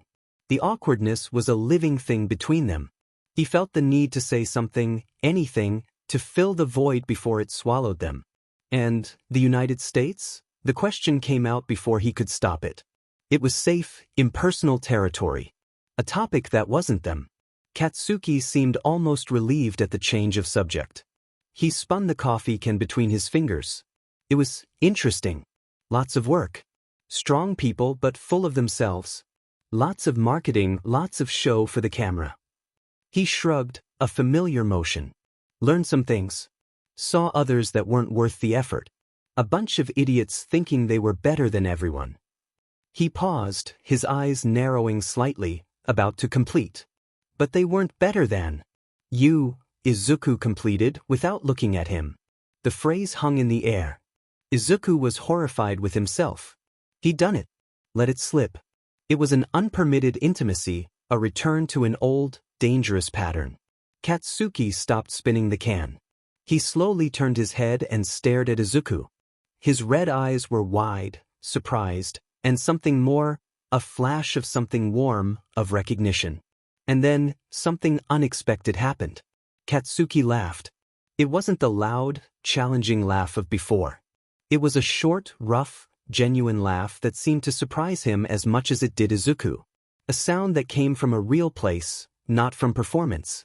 Yeah, he said, the ghost of a smile still touching his lips, a rare and disarming phenomenon. Exactly that. For a second, the ice cracked. For a second, they weren't ex-somethings in a convenience store. They were Kaken and Deku always knew what Kaken was going to say. It was a moment of connection so natural and deep it hurt. Katsuki's smile disappeared as quickly as it appeared, replaced by a deeper seriousness. He looked at the untouched onigiri. The atmosphere changed. The safe topic had run its course. The elephant in the convenience store, enormous, loud, destroying shelves, could no longer be ignored. Izuku saw the tension return to Katsuki's shoulders. Saw his fingers tighten on the coffee can. Saw him take a deep breath as if preparing for a leap. He was trying to gather courage. To speak. To broach the subject of the message, the fight, everything. And Izuku didn't want to. The fear returned, overwhelming. He couldn't bear to hear what Katsuki had to say. Not now. Not here, under the cold lights, with the smell of udon and coffee between them. It would be too real. Too ugly. It might destroy the fragile, sweet moment that had just happened, the moment when he completed his sentence and Katsuki laughed. So, in an act of cowardice or self-preservation, he couldn't tell the difference. It was Izuku who spoke first, cutting the tension before it could materialize into words. Why did you come back? The question came out more direct than he intended, blunt, loaded with all the confusion he felt. Katsuki stopped. The breath he'd been holding to speak came out in a silent sigh. He turned completely on the stool to face Izuku, his red eyes probing the green ones, as if searching for the real question behind the words. Why did you come back? To Japan? To UA? Close to me? The silence that followed was dense, heavy. Katsuki didn't look away. He seemed to be wrestling with himself, weighing every word, every syllable on an invisible scale. The fluorescent light highlighted the shadows under his eyes, the tiredness he also carried. Izuku held his breath. Part of him, the wounded and insecure part, hoped to hear something like, because of you, or, to talk to you. Another part, realistic and frightened, expected something like, nothing to do with you, or, professional matters. Katsuki finally broke eye contact. He looked ahead, through the window, at the dark night outside. His jaw moved, he swallowed dryly. Needed to sort out some unfinished business, he said, his voice low but clear. The phrase landed like a stone on the formica counter between them.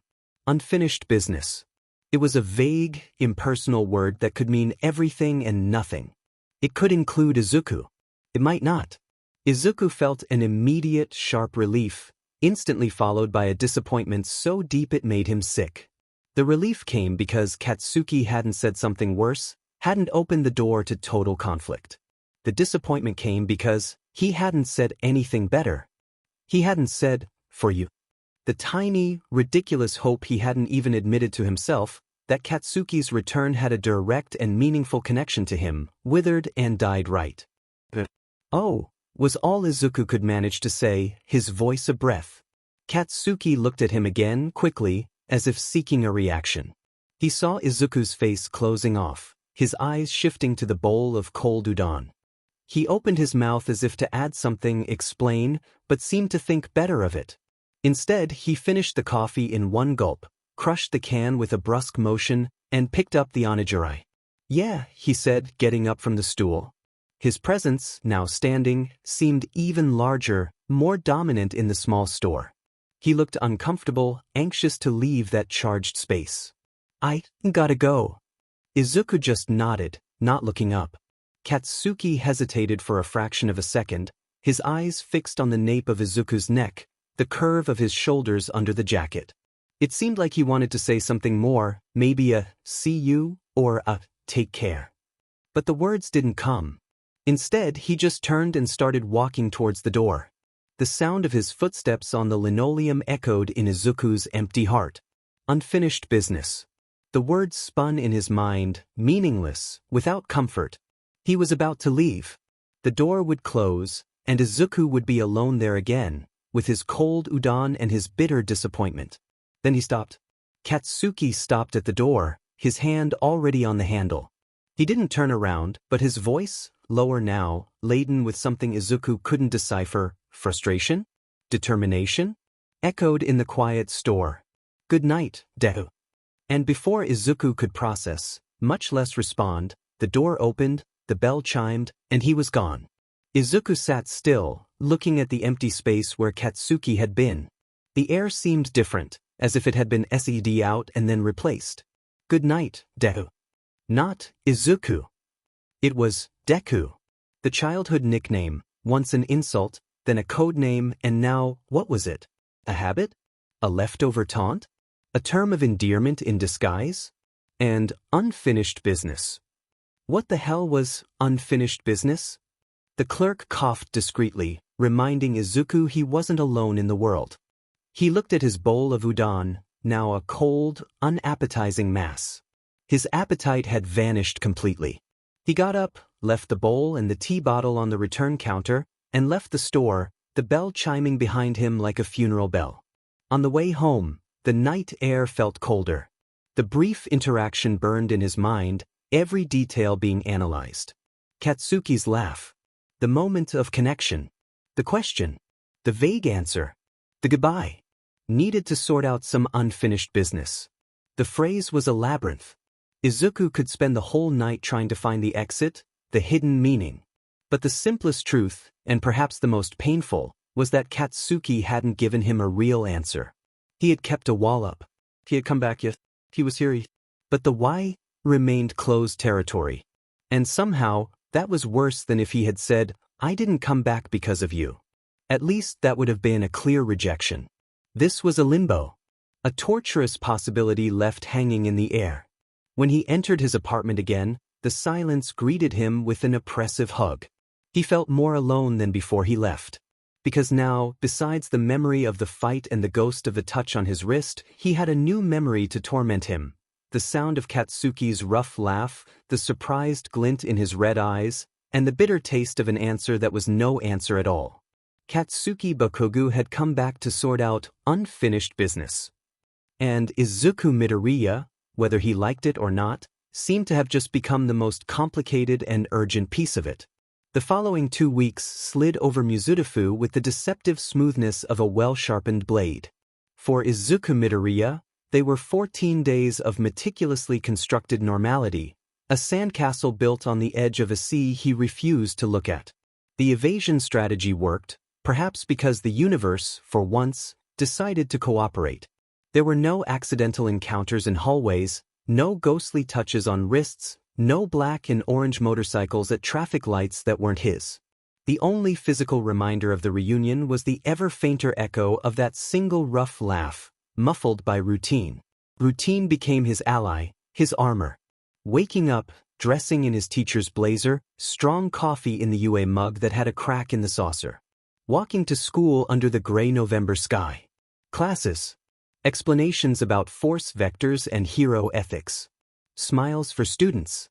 Lunches in the cafeteria, usually with Ida, who debated pedagogical efficiency, or with Achiko and Shoto, whose worried looks he had learned to deflect with small talk about the weather or freshman performance.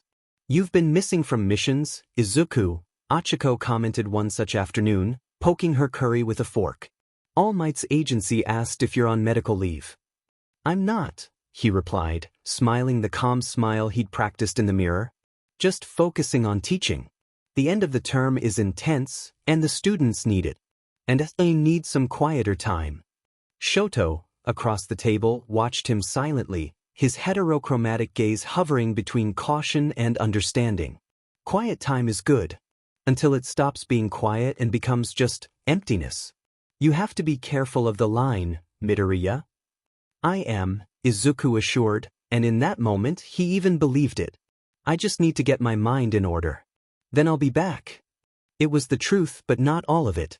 He wasn't just getting his mind in order.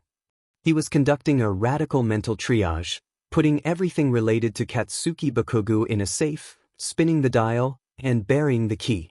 The drunk message? A lapse. The hallway encounter? An accident. The convenience store scene? That one was harder to catalog. Sometimes, in the quiet of the night, the sound of that laugh returned, and with it a pang of something warm and dangerous. He quickly drowned it in lesson plans or the tired repetitions of some TV show. Hero work, the other half of his soul, was deliberately put on pause. He accepted only short, solitary night patrols, routes he knew were other heroes' territory, areas where the probability of crossing paths with a certain explosive hero was nil. It wasn't fear of combat. It was fear of context. A forced joint mission by the agency was a risk his fragile balance couldn't take. Needed to sort out some unfinished business. The phrase echoed like a warning. Izuku didn't want to be unfinished business, resolved in the heat of battle, with shouts and explosions as the backdrop. News of Katsuki, however, came. Like smoke on the wind. It was impossible to live in the hero world and not hear about dynamite. He was active. Very active. Agency reports mentioned his decisive handling of medium-scale incidents in adjacent districts. A brief mention in an online article about the efficient reintegration of heroes after international missions. Nothing about lectures at UA yet. Just rumors in the hallways among the more connected teachers. Heard Bakugo agreed to do some practical workshops, but Nizu and All Might are structuring the logistics so as not to disrupt the end of term. Izuku silently thanked educational bureaucracy. All Might was a constant beacon. Not intrusive, but present. An invitation for tea after class, a quick hug in the hallway that no longer caught Izuku off guard but still gave him the same solid warmth. The man seemed to understand that Izuku needed that silent safe harbor, and offered it without demanding explanations. One such afternoon, in the empty conference room, drinking hibiscus tea, All Might looked at him and said, without preamble, "The stillness you seek, young Midoriya, sometimes it's necessary to hear ourselves. But be careful not to confuse healthy silence with the silence of escape. One is a refuge. The other, a prison." Izuku smiled, genuinely. "I know the difference, All Might. I'm still in the refuge. I promise." And he believed it. In the passing days, the acute panic of the first encounter gave way to an accepted weariness. The shame of the drunk message was being buried under a pile of reports to grade. The longing, that hungry monster, was being tamed by the exhaustion of routine. He went home after work, made simple meals, read a little, watched something bland on TV, slept. It was a flat life, without peaks of joy, but also without abysses of pain. It was sustainable. It was quiet. On a Friday night, 2 weeks after the cold udon, he was in his apartment. Fine rain traced lines on the living room window, mirroring the scene of that distant night when the doorbell rang and it all began. But today, The doorbell remained silent. The only light came from the laptop screen, open on a semester-end evaluation form. A cup of green tea cooled beside it. The silence was complete, but no longer oppressive. It was a silence he had chosen, that he controlled. For an instant he looked at his own hand, resting beside the keyboard. His right wrist seemed ordinary, innocuous. The phantom mark of the touch had finally dissipated. The geography of the disaster was being buried under the dust of the everyday. He sighed, a sound of tiredness, but not of despair. The 2 weeks had passed. No sign of Katsuki nearby.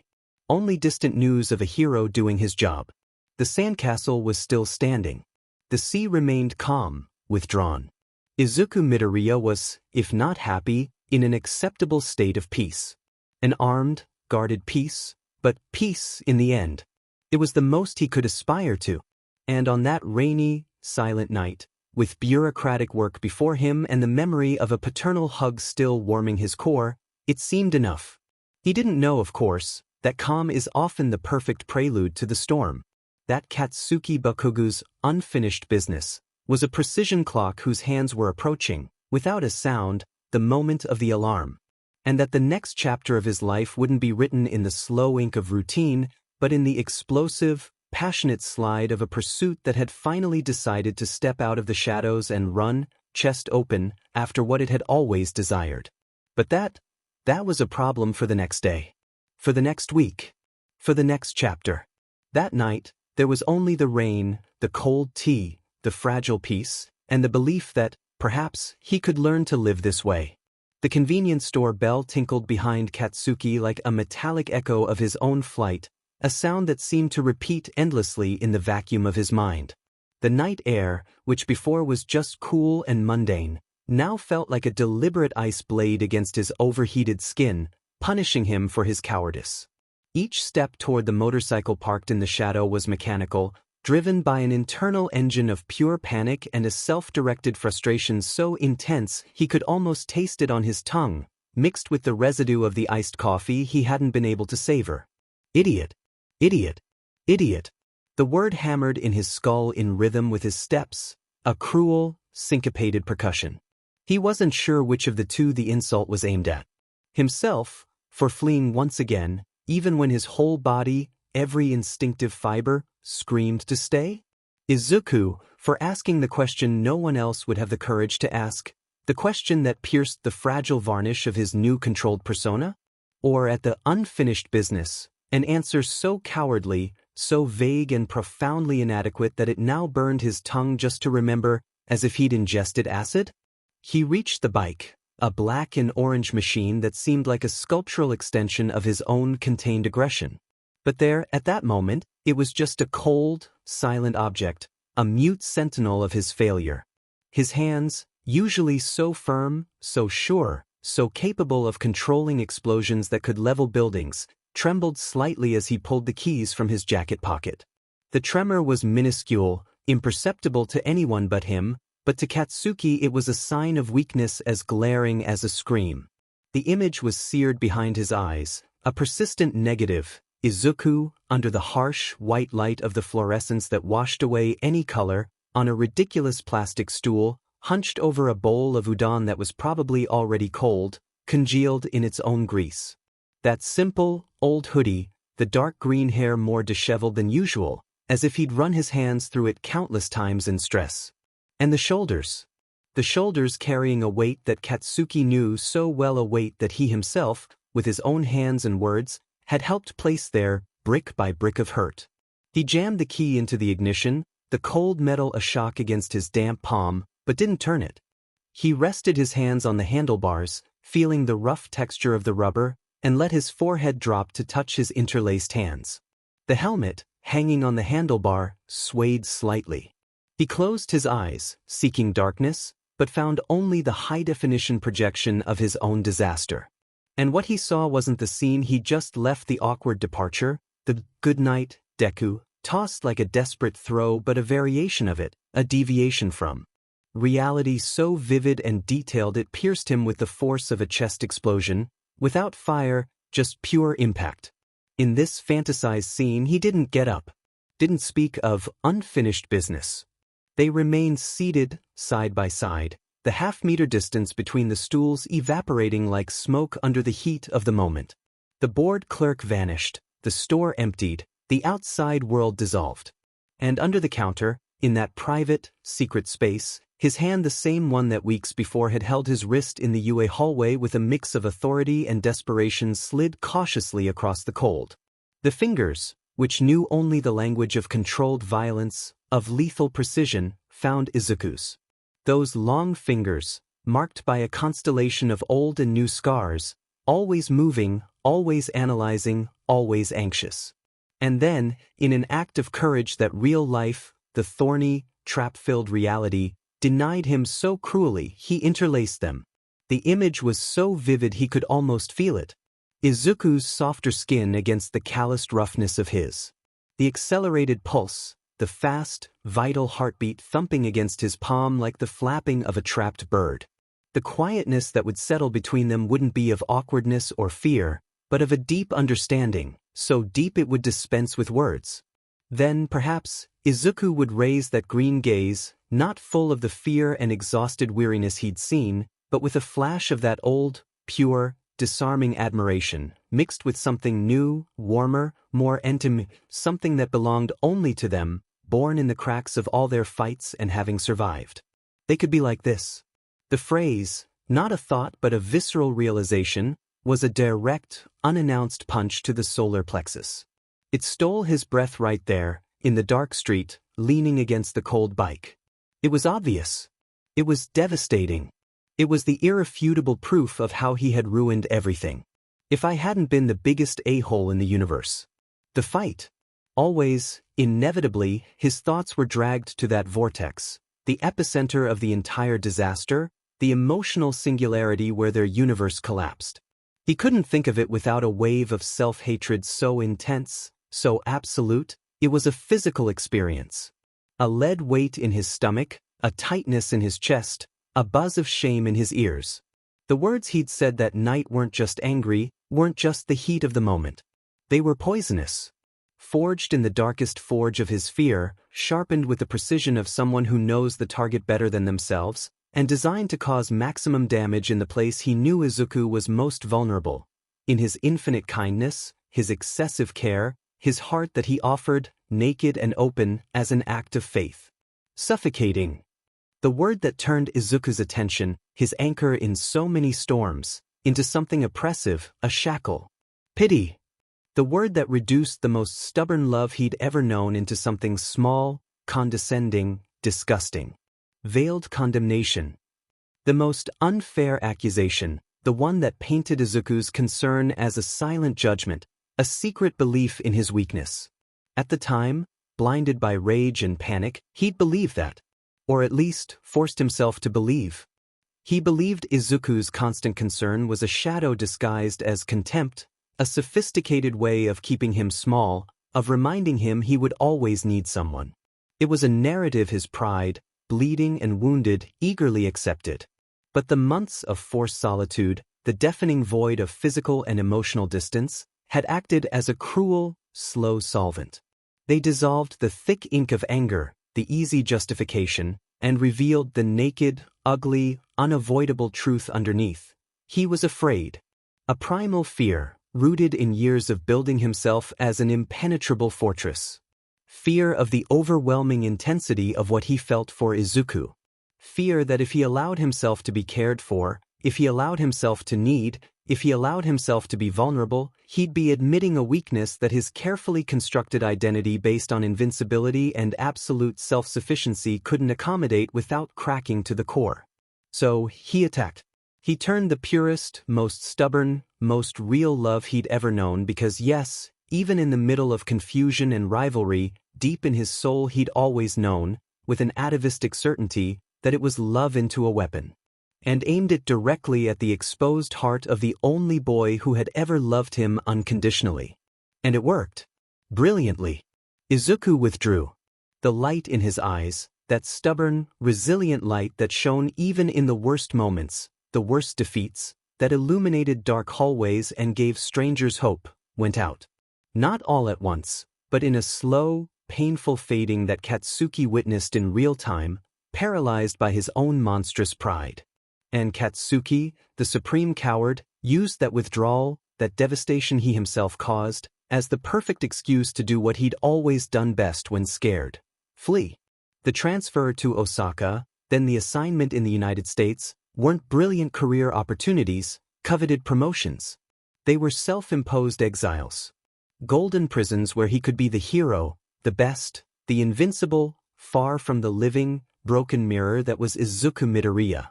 He raised his head, his red eyes burning in the darkness with a fury turned entirely inward. An unbearable thought, a torturous counterfactual, arose. If I had stayed quiet, if I had just crossed the room that night and grabbed him, instead of opening my mouth.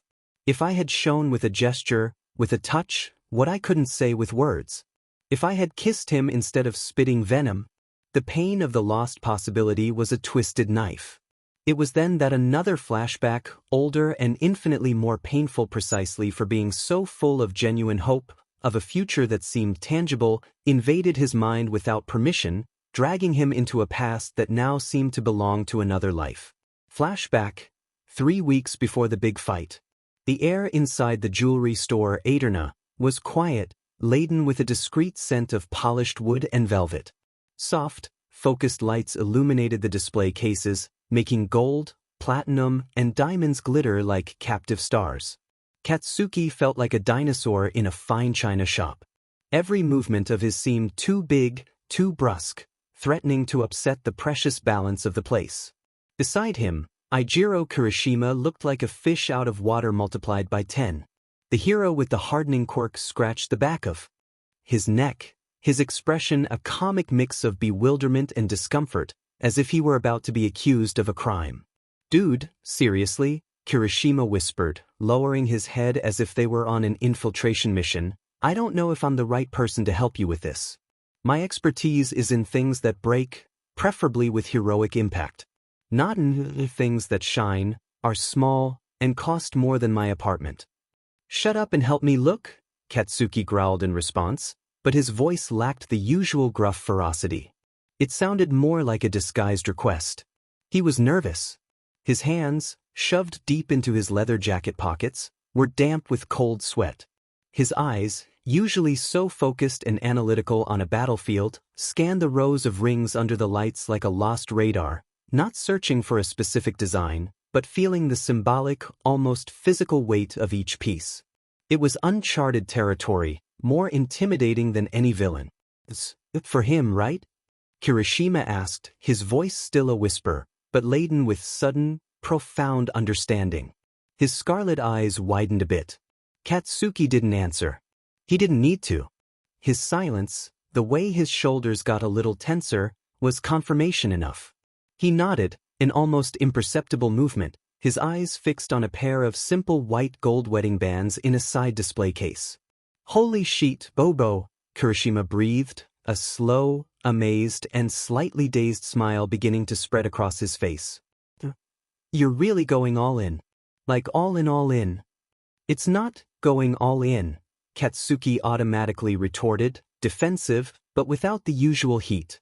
It was a reflex. "It's just a statement. I want him to know. To understand. Once and for all. No room for doubt or for my own shitty communication." He stopped in front of the display case. There they were. Among rings with vulgar diamonds and overly intricate designs, there was a pair of bands that seemed tailor-made for their complicated simplicity. Matte white gold, with a slight polish on the edges that created a subtle contrast. Clean lines, no adornments, no stones. Solid. Durable. Beautiful in their austerity. A matte finish that faintly resembled post-explosion smoke, a discreet shine that promised to withstand time and wear. They were perfect. "These," he said, his voice coming out softer, lower than he ever intended inside that quiet store. The jeweler, an elderly man with thin-rimmed glasses and a professional but non-intrusive smile, approached. With careful gestures, he retrieved the black velvet box containing the 2 bands. Katsuki took one of them, the smaller of the pair. It was surprisingly light in his hand, but carried a symbolic weight that anchored him to the ground. He held it between his thumb and forefinger, turning it under the light. He imagined it on Izuku's finger. How it would look against his skin, paler than his. How the matte metal would contrast with the creases and scars marking his knuckles. What it would mean. Not an end, but a beginning. A commitment to try. A physical, tangible promise to not run away anymore. To stay. To try to do it right, even when it was hard, even when anger and fear tried to speak louder. You're gonna ask him to marry you? Kirishima gasped, his eyes practically popping out of their sockets, his voice a bit louder than acceptable in that environment. No, you idiot, Katsuki grumbled, but there was no real heat in the reprimand. There was an undertone of sweet nervousness. Not yet. It's a first step. A symbol. Something concrete. To say, I'm in this. For real. To the end. And you? Are you with me? Something we can wear, or carry, until we're ready for more. In that moment, in the quiet, softly lit jewelry store, he had felt a fierce courage sprouting from a place he didn't even know existed. A steel determination to break the destructive pattern that had always defined their most important interactions. To be better. To be worthy of that disarming green smile and that huge, resilient, stubborn heart. He paid a considerable deposit without blinking, arranged to pick up the bands already engraved inside with simple K and I initials the following week. He left the store with his heart beating hard and fast, not with the rhythm of fear or anger, but with the electric cadence of pure anticipation. For the first time in his life, he allowed himself to see a clear future, not as a vague aspiration to be the #1 hero, but as a vivid, detailed panorama. Him, Izuku, and a pair of simple rings, perhaps hanging from discreet chains under their hero uniforms, until the day came when they were ready, truly ready, to slide them onto each other's fingers, under the gaze of friends and the sun. That courage, that crystalline hope, lasted exactly 19 days. 19 days of secret planning, mental rehearsals, observing Izuku with a new, purposeful gaze. Until the night of the fight. Until fatigue, stress, and his own inner monster aligned perfectly. Until he opened his mouth and, in a fit of self-destructive panic, spat poison directly into the heart of the very dream he was about to try to realize. The bands were never picked up. The deposit was lost in some distant bureaucracy. The future collapsed into rubble of sharp words and closed doors. And a flashback. A low, rough groan, more like the sound of a wounded animal, escaped Katsuki's lips there in the dark street, still leaning against the cold bike. The pain of the memory wasn't just emotional, it was a physical sensation, sharp, as if someone had reached into his chest and squeezed his heart tightly. He had been so close. One decision, one gesture away, from a radically different life. From waking up next to Izuku, with morning light filtering through curtains that weren't just his. From arguing about which cereal brand was less sugary, about who forgot to buy milk. From coming home after a long, exhausting mission and being greeted not by the silence of an empty apartment, but by that smile that had the power to light up even the darkest corner of his soul. From having the right, earned and given, to hold his hand in public without needing an excuse, to whisper stupid, private things in his ear, to protect him not as a rival or a colleague, but as someone who was his, and to whom he belonged in return. And he had thrown it all away. With both hands. With a conscious effort of sabotage. Out of sick pride. Out of cowardly fear. For being an explosive, emotionally illiterate idiot who confused vulnerability with weakness, and love with a threat. To his self-sufficient identity. The anger that arose then had no external target. It was an internal fire, fueled by liters of gasoline from self-loathing. With a brusque, almost violent motion, he turned the key in the ignition. The bike's engine roared to life, a powerful, gut-deep roar that echoed in the quiet street and suited perfectly the silent turmoil roaring inside him. He shoved the helmet on forcefully, the dark visor instantly creating an isolated, monochromatic, claustrophobic world, and took off, plunging into the night like a missile fleeing from itself. The ride to his apartment was a blur of streetlights, traffic lights, and shadows. He didn't see the streets, didn't register the routes. He only saw, projected on the dark visor like a sad film, Izuku's face in the convenience store. The initial expression of mute shock upon seeing him. The gaze that turned analytical, cautious. The subtle, but sharp as a paper cut, disappointment after the answer about unfinished business.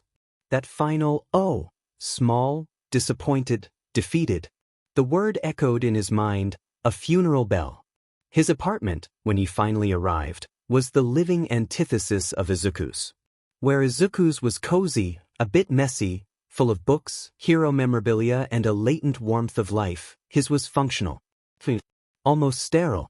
Everything had a place and everything was in its place. It smelled of neutral cleaner and stale air.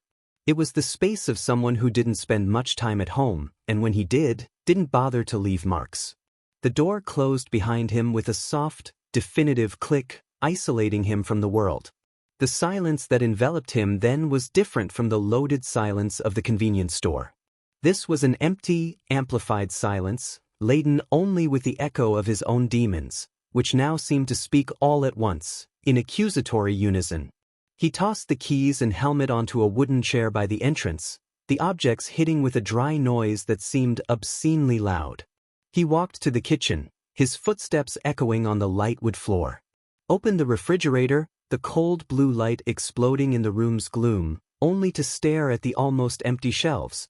A water bottle, some condiments, an apple beginning to shrivel. He slammed it shut. He wasn't hungry.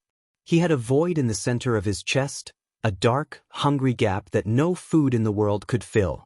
It was a void shaped like Izuku. The agitation inside him was unsustainable. A nervous, frustrated energy that needed an outlet, an escape that wasn't blowing up his own walls.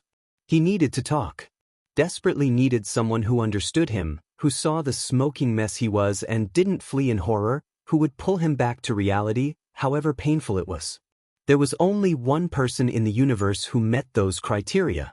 He pulled his phone from his pocket, his hands a bit steadier now, but not entirely stable. Scrolled through his contacts with his thumb, ignoring agency names, hero colleagues, professional contacts, until he found what he was looking for. Touched the call. It was answered almost on the second ring, as if the other end had been waiting. Baku bro? Everything okay? Eijiro Kirishima's voice came through, cheerful as always, but with the muffled sound of a TV or game in the background, the normal soundtrack of a night off. I saw him, Katsuki said, without preamble, without greeting. The words came out in a gush, rough from the contained emotion and the motorcycle ride. It was a nuclear fact that needed to be declared immediately. There was a perceptible pause on the other end. The background noise lowered drastically, almost disappearing. Deku? Kirishima asked, his voice instantly becoming serious, focused. Where? How? Convenience store. The 24-hour one near his apartment, Katsuki reported, the words coming out in short bursts, as if they were painful shards to expel. He was alone. Eating udon. Looked like a tired ghost. And? Kirishima pressed, his voice a conductive wire, pulling the story out of him. What happened? Did you talk to him? I sat down next to him, Katsuki admitted, starting to pace back and forth in the empty room, the phone pressed to his ear. The movement helped contain the energy threatening to make him shake. Thought. A little. He asked about the US. Almost managed to talk for real. It was weird. We even laughed together, for a second. The memory of that brief laugh, the momentary, familiar connection, hurt now in a bittersweet way. It was proof that something still existed, but also a reminder of how easy it was when they allowed it. That's great, man. Kirishima sounded genuinely hopeful, an optimism that seemed almost offensive in that context. It's a start, a civilized contact. That's more than you had a week ago. It's not great. The explosion came in Katsuki's voice, laden with all the frustration fermenting inside him. He stopped in the middle of the room, looking at his own shadow projected on the wall by the streetlight. Because then he asked. He looked at me and asked why I came back. I fed it up. I froze. My mouth went dry. And I said it was to sort out some unfinished business. Unfinished business? What the hell kind of absurd bullshit is that? Sounded like I had to renew my car license or pick up a package from the post office. On the other end of the line, Kirishima let out a long, deep, expressive sigh. It was a sound that carried years of friendship, of witnessing idiocies, of patience being constantly tested. "But Kogu," he began, in a tone that was both resigned and disappointed. "I know," Katsuki interrupted, the anger now turned entirely on himself, his voice a muffled roar in the empty apartment.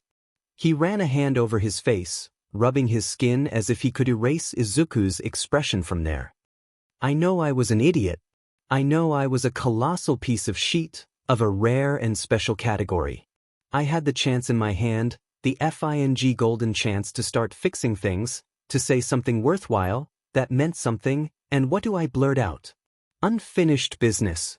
He must have thought I'm here for a press conference or to sign a sponsorship contract. That I'm so shallow, so empty that the only reason I'm back is bureaucratic." The self-flagellation was an overflowing river. He needed it but also needed someone to contain it. "Then why didn't you say it?" Kirishima asked, straight to the point, without beating around the bush. It wasn't a judgment in a high tone. It was a demand for logic, for an explanation that made sense. In the chaos. If you know all this, if you're punishing yourself so much, why did you freeze at the crucial moment? Katsuki stopped in the middle of the room, looking at his own hands, open before him as if he could see the answer written in the lines of his palm. The hands that could generate explosions capable of knocking down buildings, that knew the exact pressure to immobilize without hurting, that, in a parallel universe, would be interlaced with others, softer ones. The hands that wanted to touch, calm, reclaim, but that in practice only seemed to know how to destroy. Because I looked at him, Katsuki's voice broke, losing all its defensive roughness, becoming a rough, vulnerable whisper, almost childlike in its raw honesty. And I saw the tiredness. The hurt. My hurt, planted and cultivated for months. I got scared. A fear of ice in my veins. Scared that if I threw the truth out there, on that formica counter lit by office lights, with the smell of cheap udon in the air, if I said, "I came back because of you, I need to apologize to you, I need to try again," everything would collapse for good. That he would get up, those green eyes would go completely empty, and he'd leave and never look at me again. Unfinished business was safe. It was a cowardly lie, but it was a lie that bought time. That kept the door ajar, even if just by a centimeter.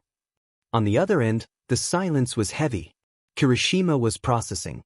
When he spoke again, his voice was softer, but still firm, like steel forged in low heat. "Time for what, man?" The question was a precision knife. "For you to keep stalling? You've already spent months stalling." Fleeing. He sent a message, Bakugu. A drunk, wrong message, but one that basically called you home. The guy is clearly messed up over you too, even after everything. The ball isn't just in your court, it's rolled to your feet and stopped a long time ago, and you keep trying to kick it out, into the stands, anywhere but the goal. "I know that," Katsuki shouted, the sound echoing off the bare apartment walls, a cry of pure frustration and pain. He ran a hand through his hair, pulling it slightly, feeling the physical pain as minimal relief. I know it all. I am the problem. I always have been. The breaking point. The ticking time bomb." The admission came out in a tone of deep defeat, a surrender that was strange and terrible in his mouth, in the mouth of someone who never admitted defeat in anything. Kirishima was silent for a long moment, letting that heavy truth, that brutal self-criticism, hang in the digital air between them. There was no way to contradict it. It was a fact. When he finally spoke, his voice had lost any trace of judgment. There was only solid pragmatism and unshakable loyalty. "Listen, regretting yourself to death, martyring yourself to dust, won't bring him back. Crying over spilled milk won't clean the floor. Were you an a-hole? One of the biggest, most creative, and most destructive ones I've ever had the displeasure of knowing." Despite the harsh words, the tone was almost affectionate, from someone speaking a hard truth out of love. "But you're also the only guy I know who, when he finally decides to fix something, a technique, a piece of equipment, a battle plan, you don't stop. You don't give up. You don't accept good enough. You get obsessed until it's perfect, or until you blow everything up in the trying. Apply that same stubborn, relentless, focused energy here. To this mess you made. Katsuki took a deep breath, his friend's advice penetrating the thick fog of self-flagellation like a ray of sun through a storm. It was a perspective, an angle of attack. How? The question came out more like a tired sigh. He's avoiding me. I feel it in the air. He's hiding behind teacher smiles and empty hallways. Of course he is. Kirishima almost laughed, a dry, humorless sound. You hurt him deeply, Bakugo. And then you came back with a, hey, long time no see, came to sort out some unfinished business, all good? What reaction did you expect? Flowers and hugs? He's protecting himself. But you have an advantage now, one you yourself, involuntarily, created. What? Katsuki asked, his brain, so good at combat strategy, trying to engage in this new battlefield. The so-called unfinished business, Kirishima said, and Katsuki could almost see the shrewd smile, the gotcha expression on his friend's face, even through the phone. The talks at UA, remember? You start in 2 weeks, right? That's the deal. You'll be there. In his territory.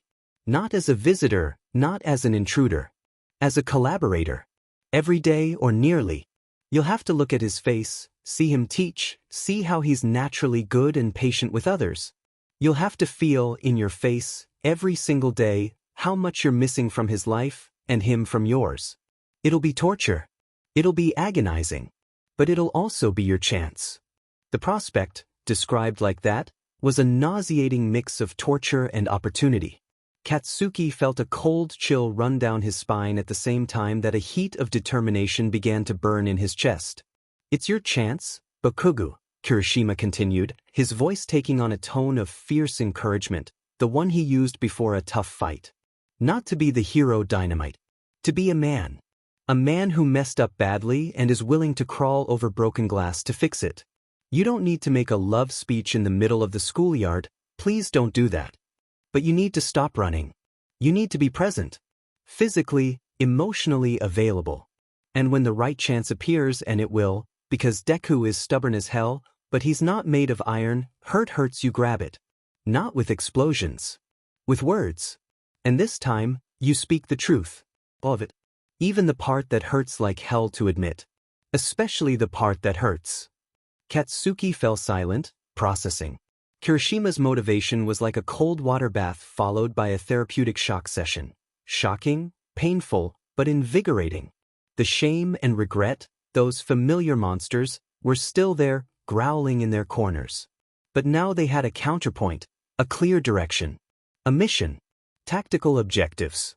It was a language his brain understood. And if he began, his voice low, the deepest, most secret doubt forcing its way out. If I mess up again? If I open my mouth and only sheet comes out, like always? The pause on the other end was charged. The answer, when it came, had not a drop of pity. It was the naked, raw, necessary truth. Then you'll have to live with it. You'll have to live knowing, for the rest of your life, that you had the love of the guy you've always loved, the only one who really mattered, in the palm of your hand, in a second chance you didn't even deserve, and let it slip through your fingers because you were a coward. Twice. Kirishima let the words fall, heavy as tombstones. But you won't mess up. Not this time. Because this time, you're not fighting against him. You're not trying to prove you're better, or stronger, or that you don't need him. This time, you're fighting against your own sheet. Against your pride, your fear, your inability to be vulnerable. And in that specific battle of brutal self-improvement, man, you're the best there is. When you put your mind to something, you conquer it. Put your mind on conquering your own and being worthy of him. The last sentence, said with Kirishima's typical crudeness, wrested a sound from Katsuki that might have been a muffled laugh, a sigh, or a groan. Probably all three. It was the reality check he needed. Katsuki closed his eyes, far from the empty apartment, far from the phone. The image that arose wasn't of the rings in the jewelry store, but of Izuku, years ago, on the battlefield against All for One, covered in blood and dust, but with green eyes incandescent with absolute determination. The determination to save, to protect, to never give up. That was the person he loved. Someone who fought for things that were worth it, no matter the cost. He couldn't get back the exact moment from the jewelry store, the naive hope of that day. But maybe he could forge something new. Something stronger, because born from the ashes of error. Something marked not by the clean perfection of a planned first step, but by the honest, sweaty, painful mess of a restart after a disastrous fall. A restart worth the effort. 2 weeks, he murmured, more to himself than to Kirishima, testing the weight of the deadline on his tongue. 2 weeks, Kirishima confirmed, his voice now decided. Use them.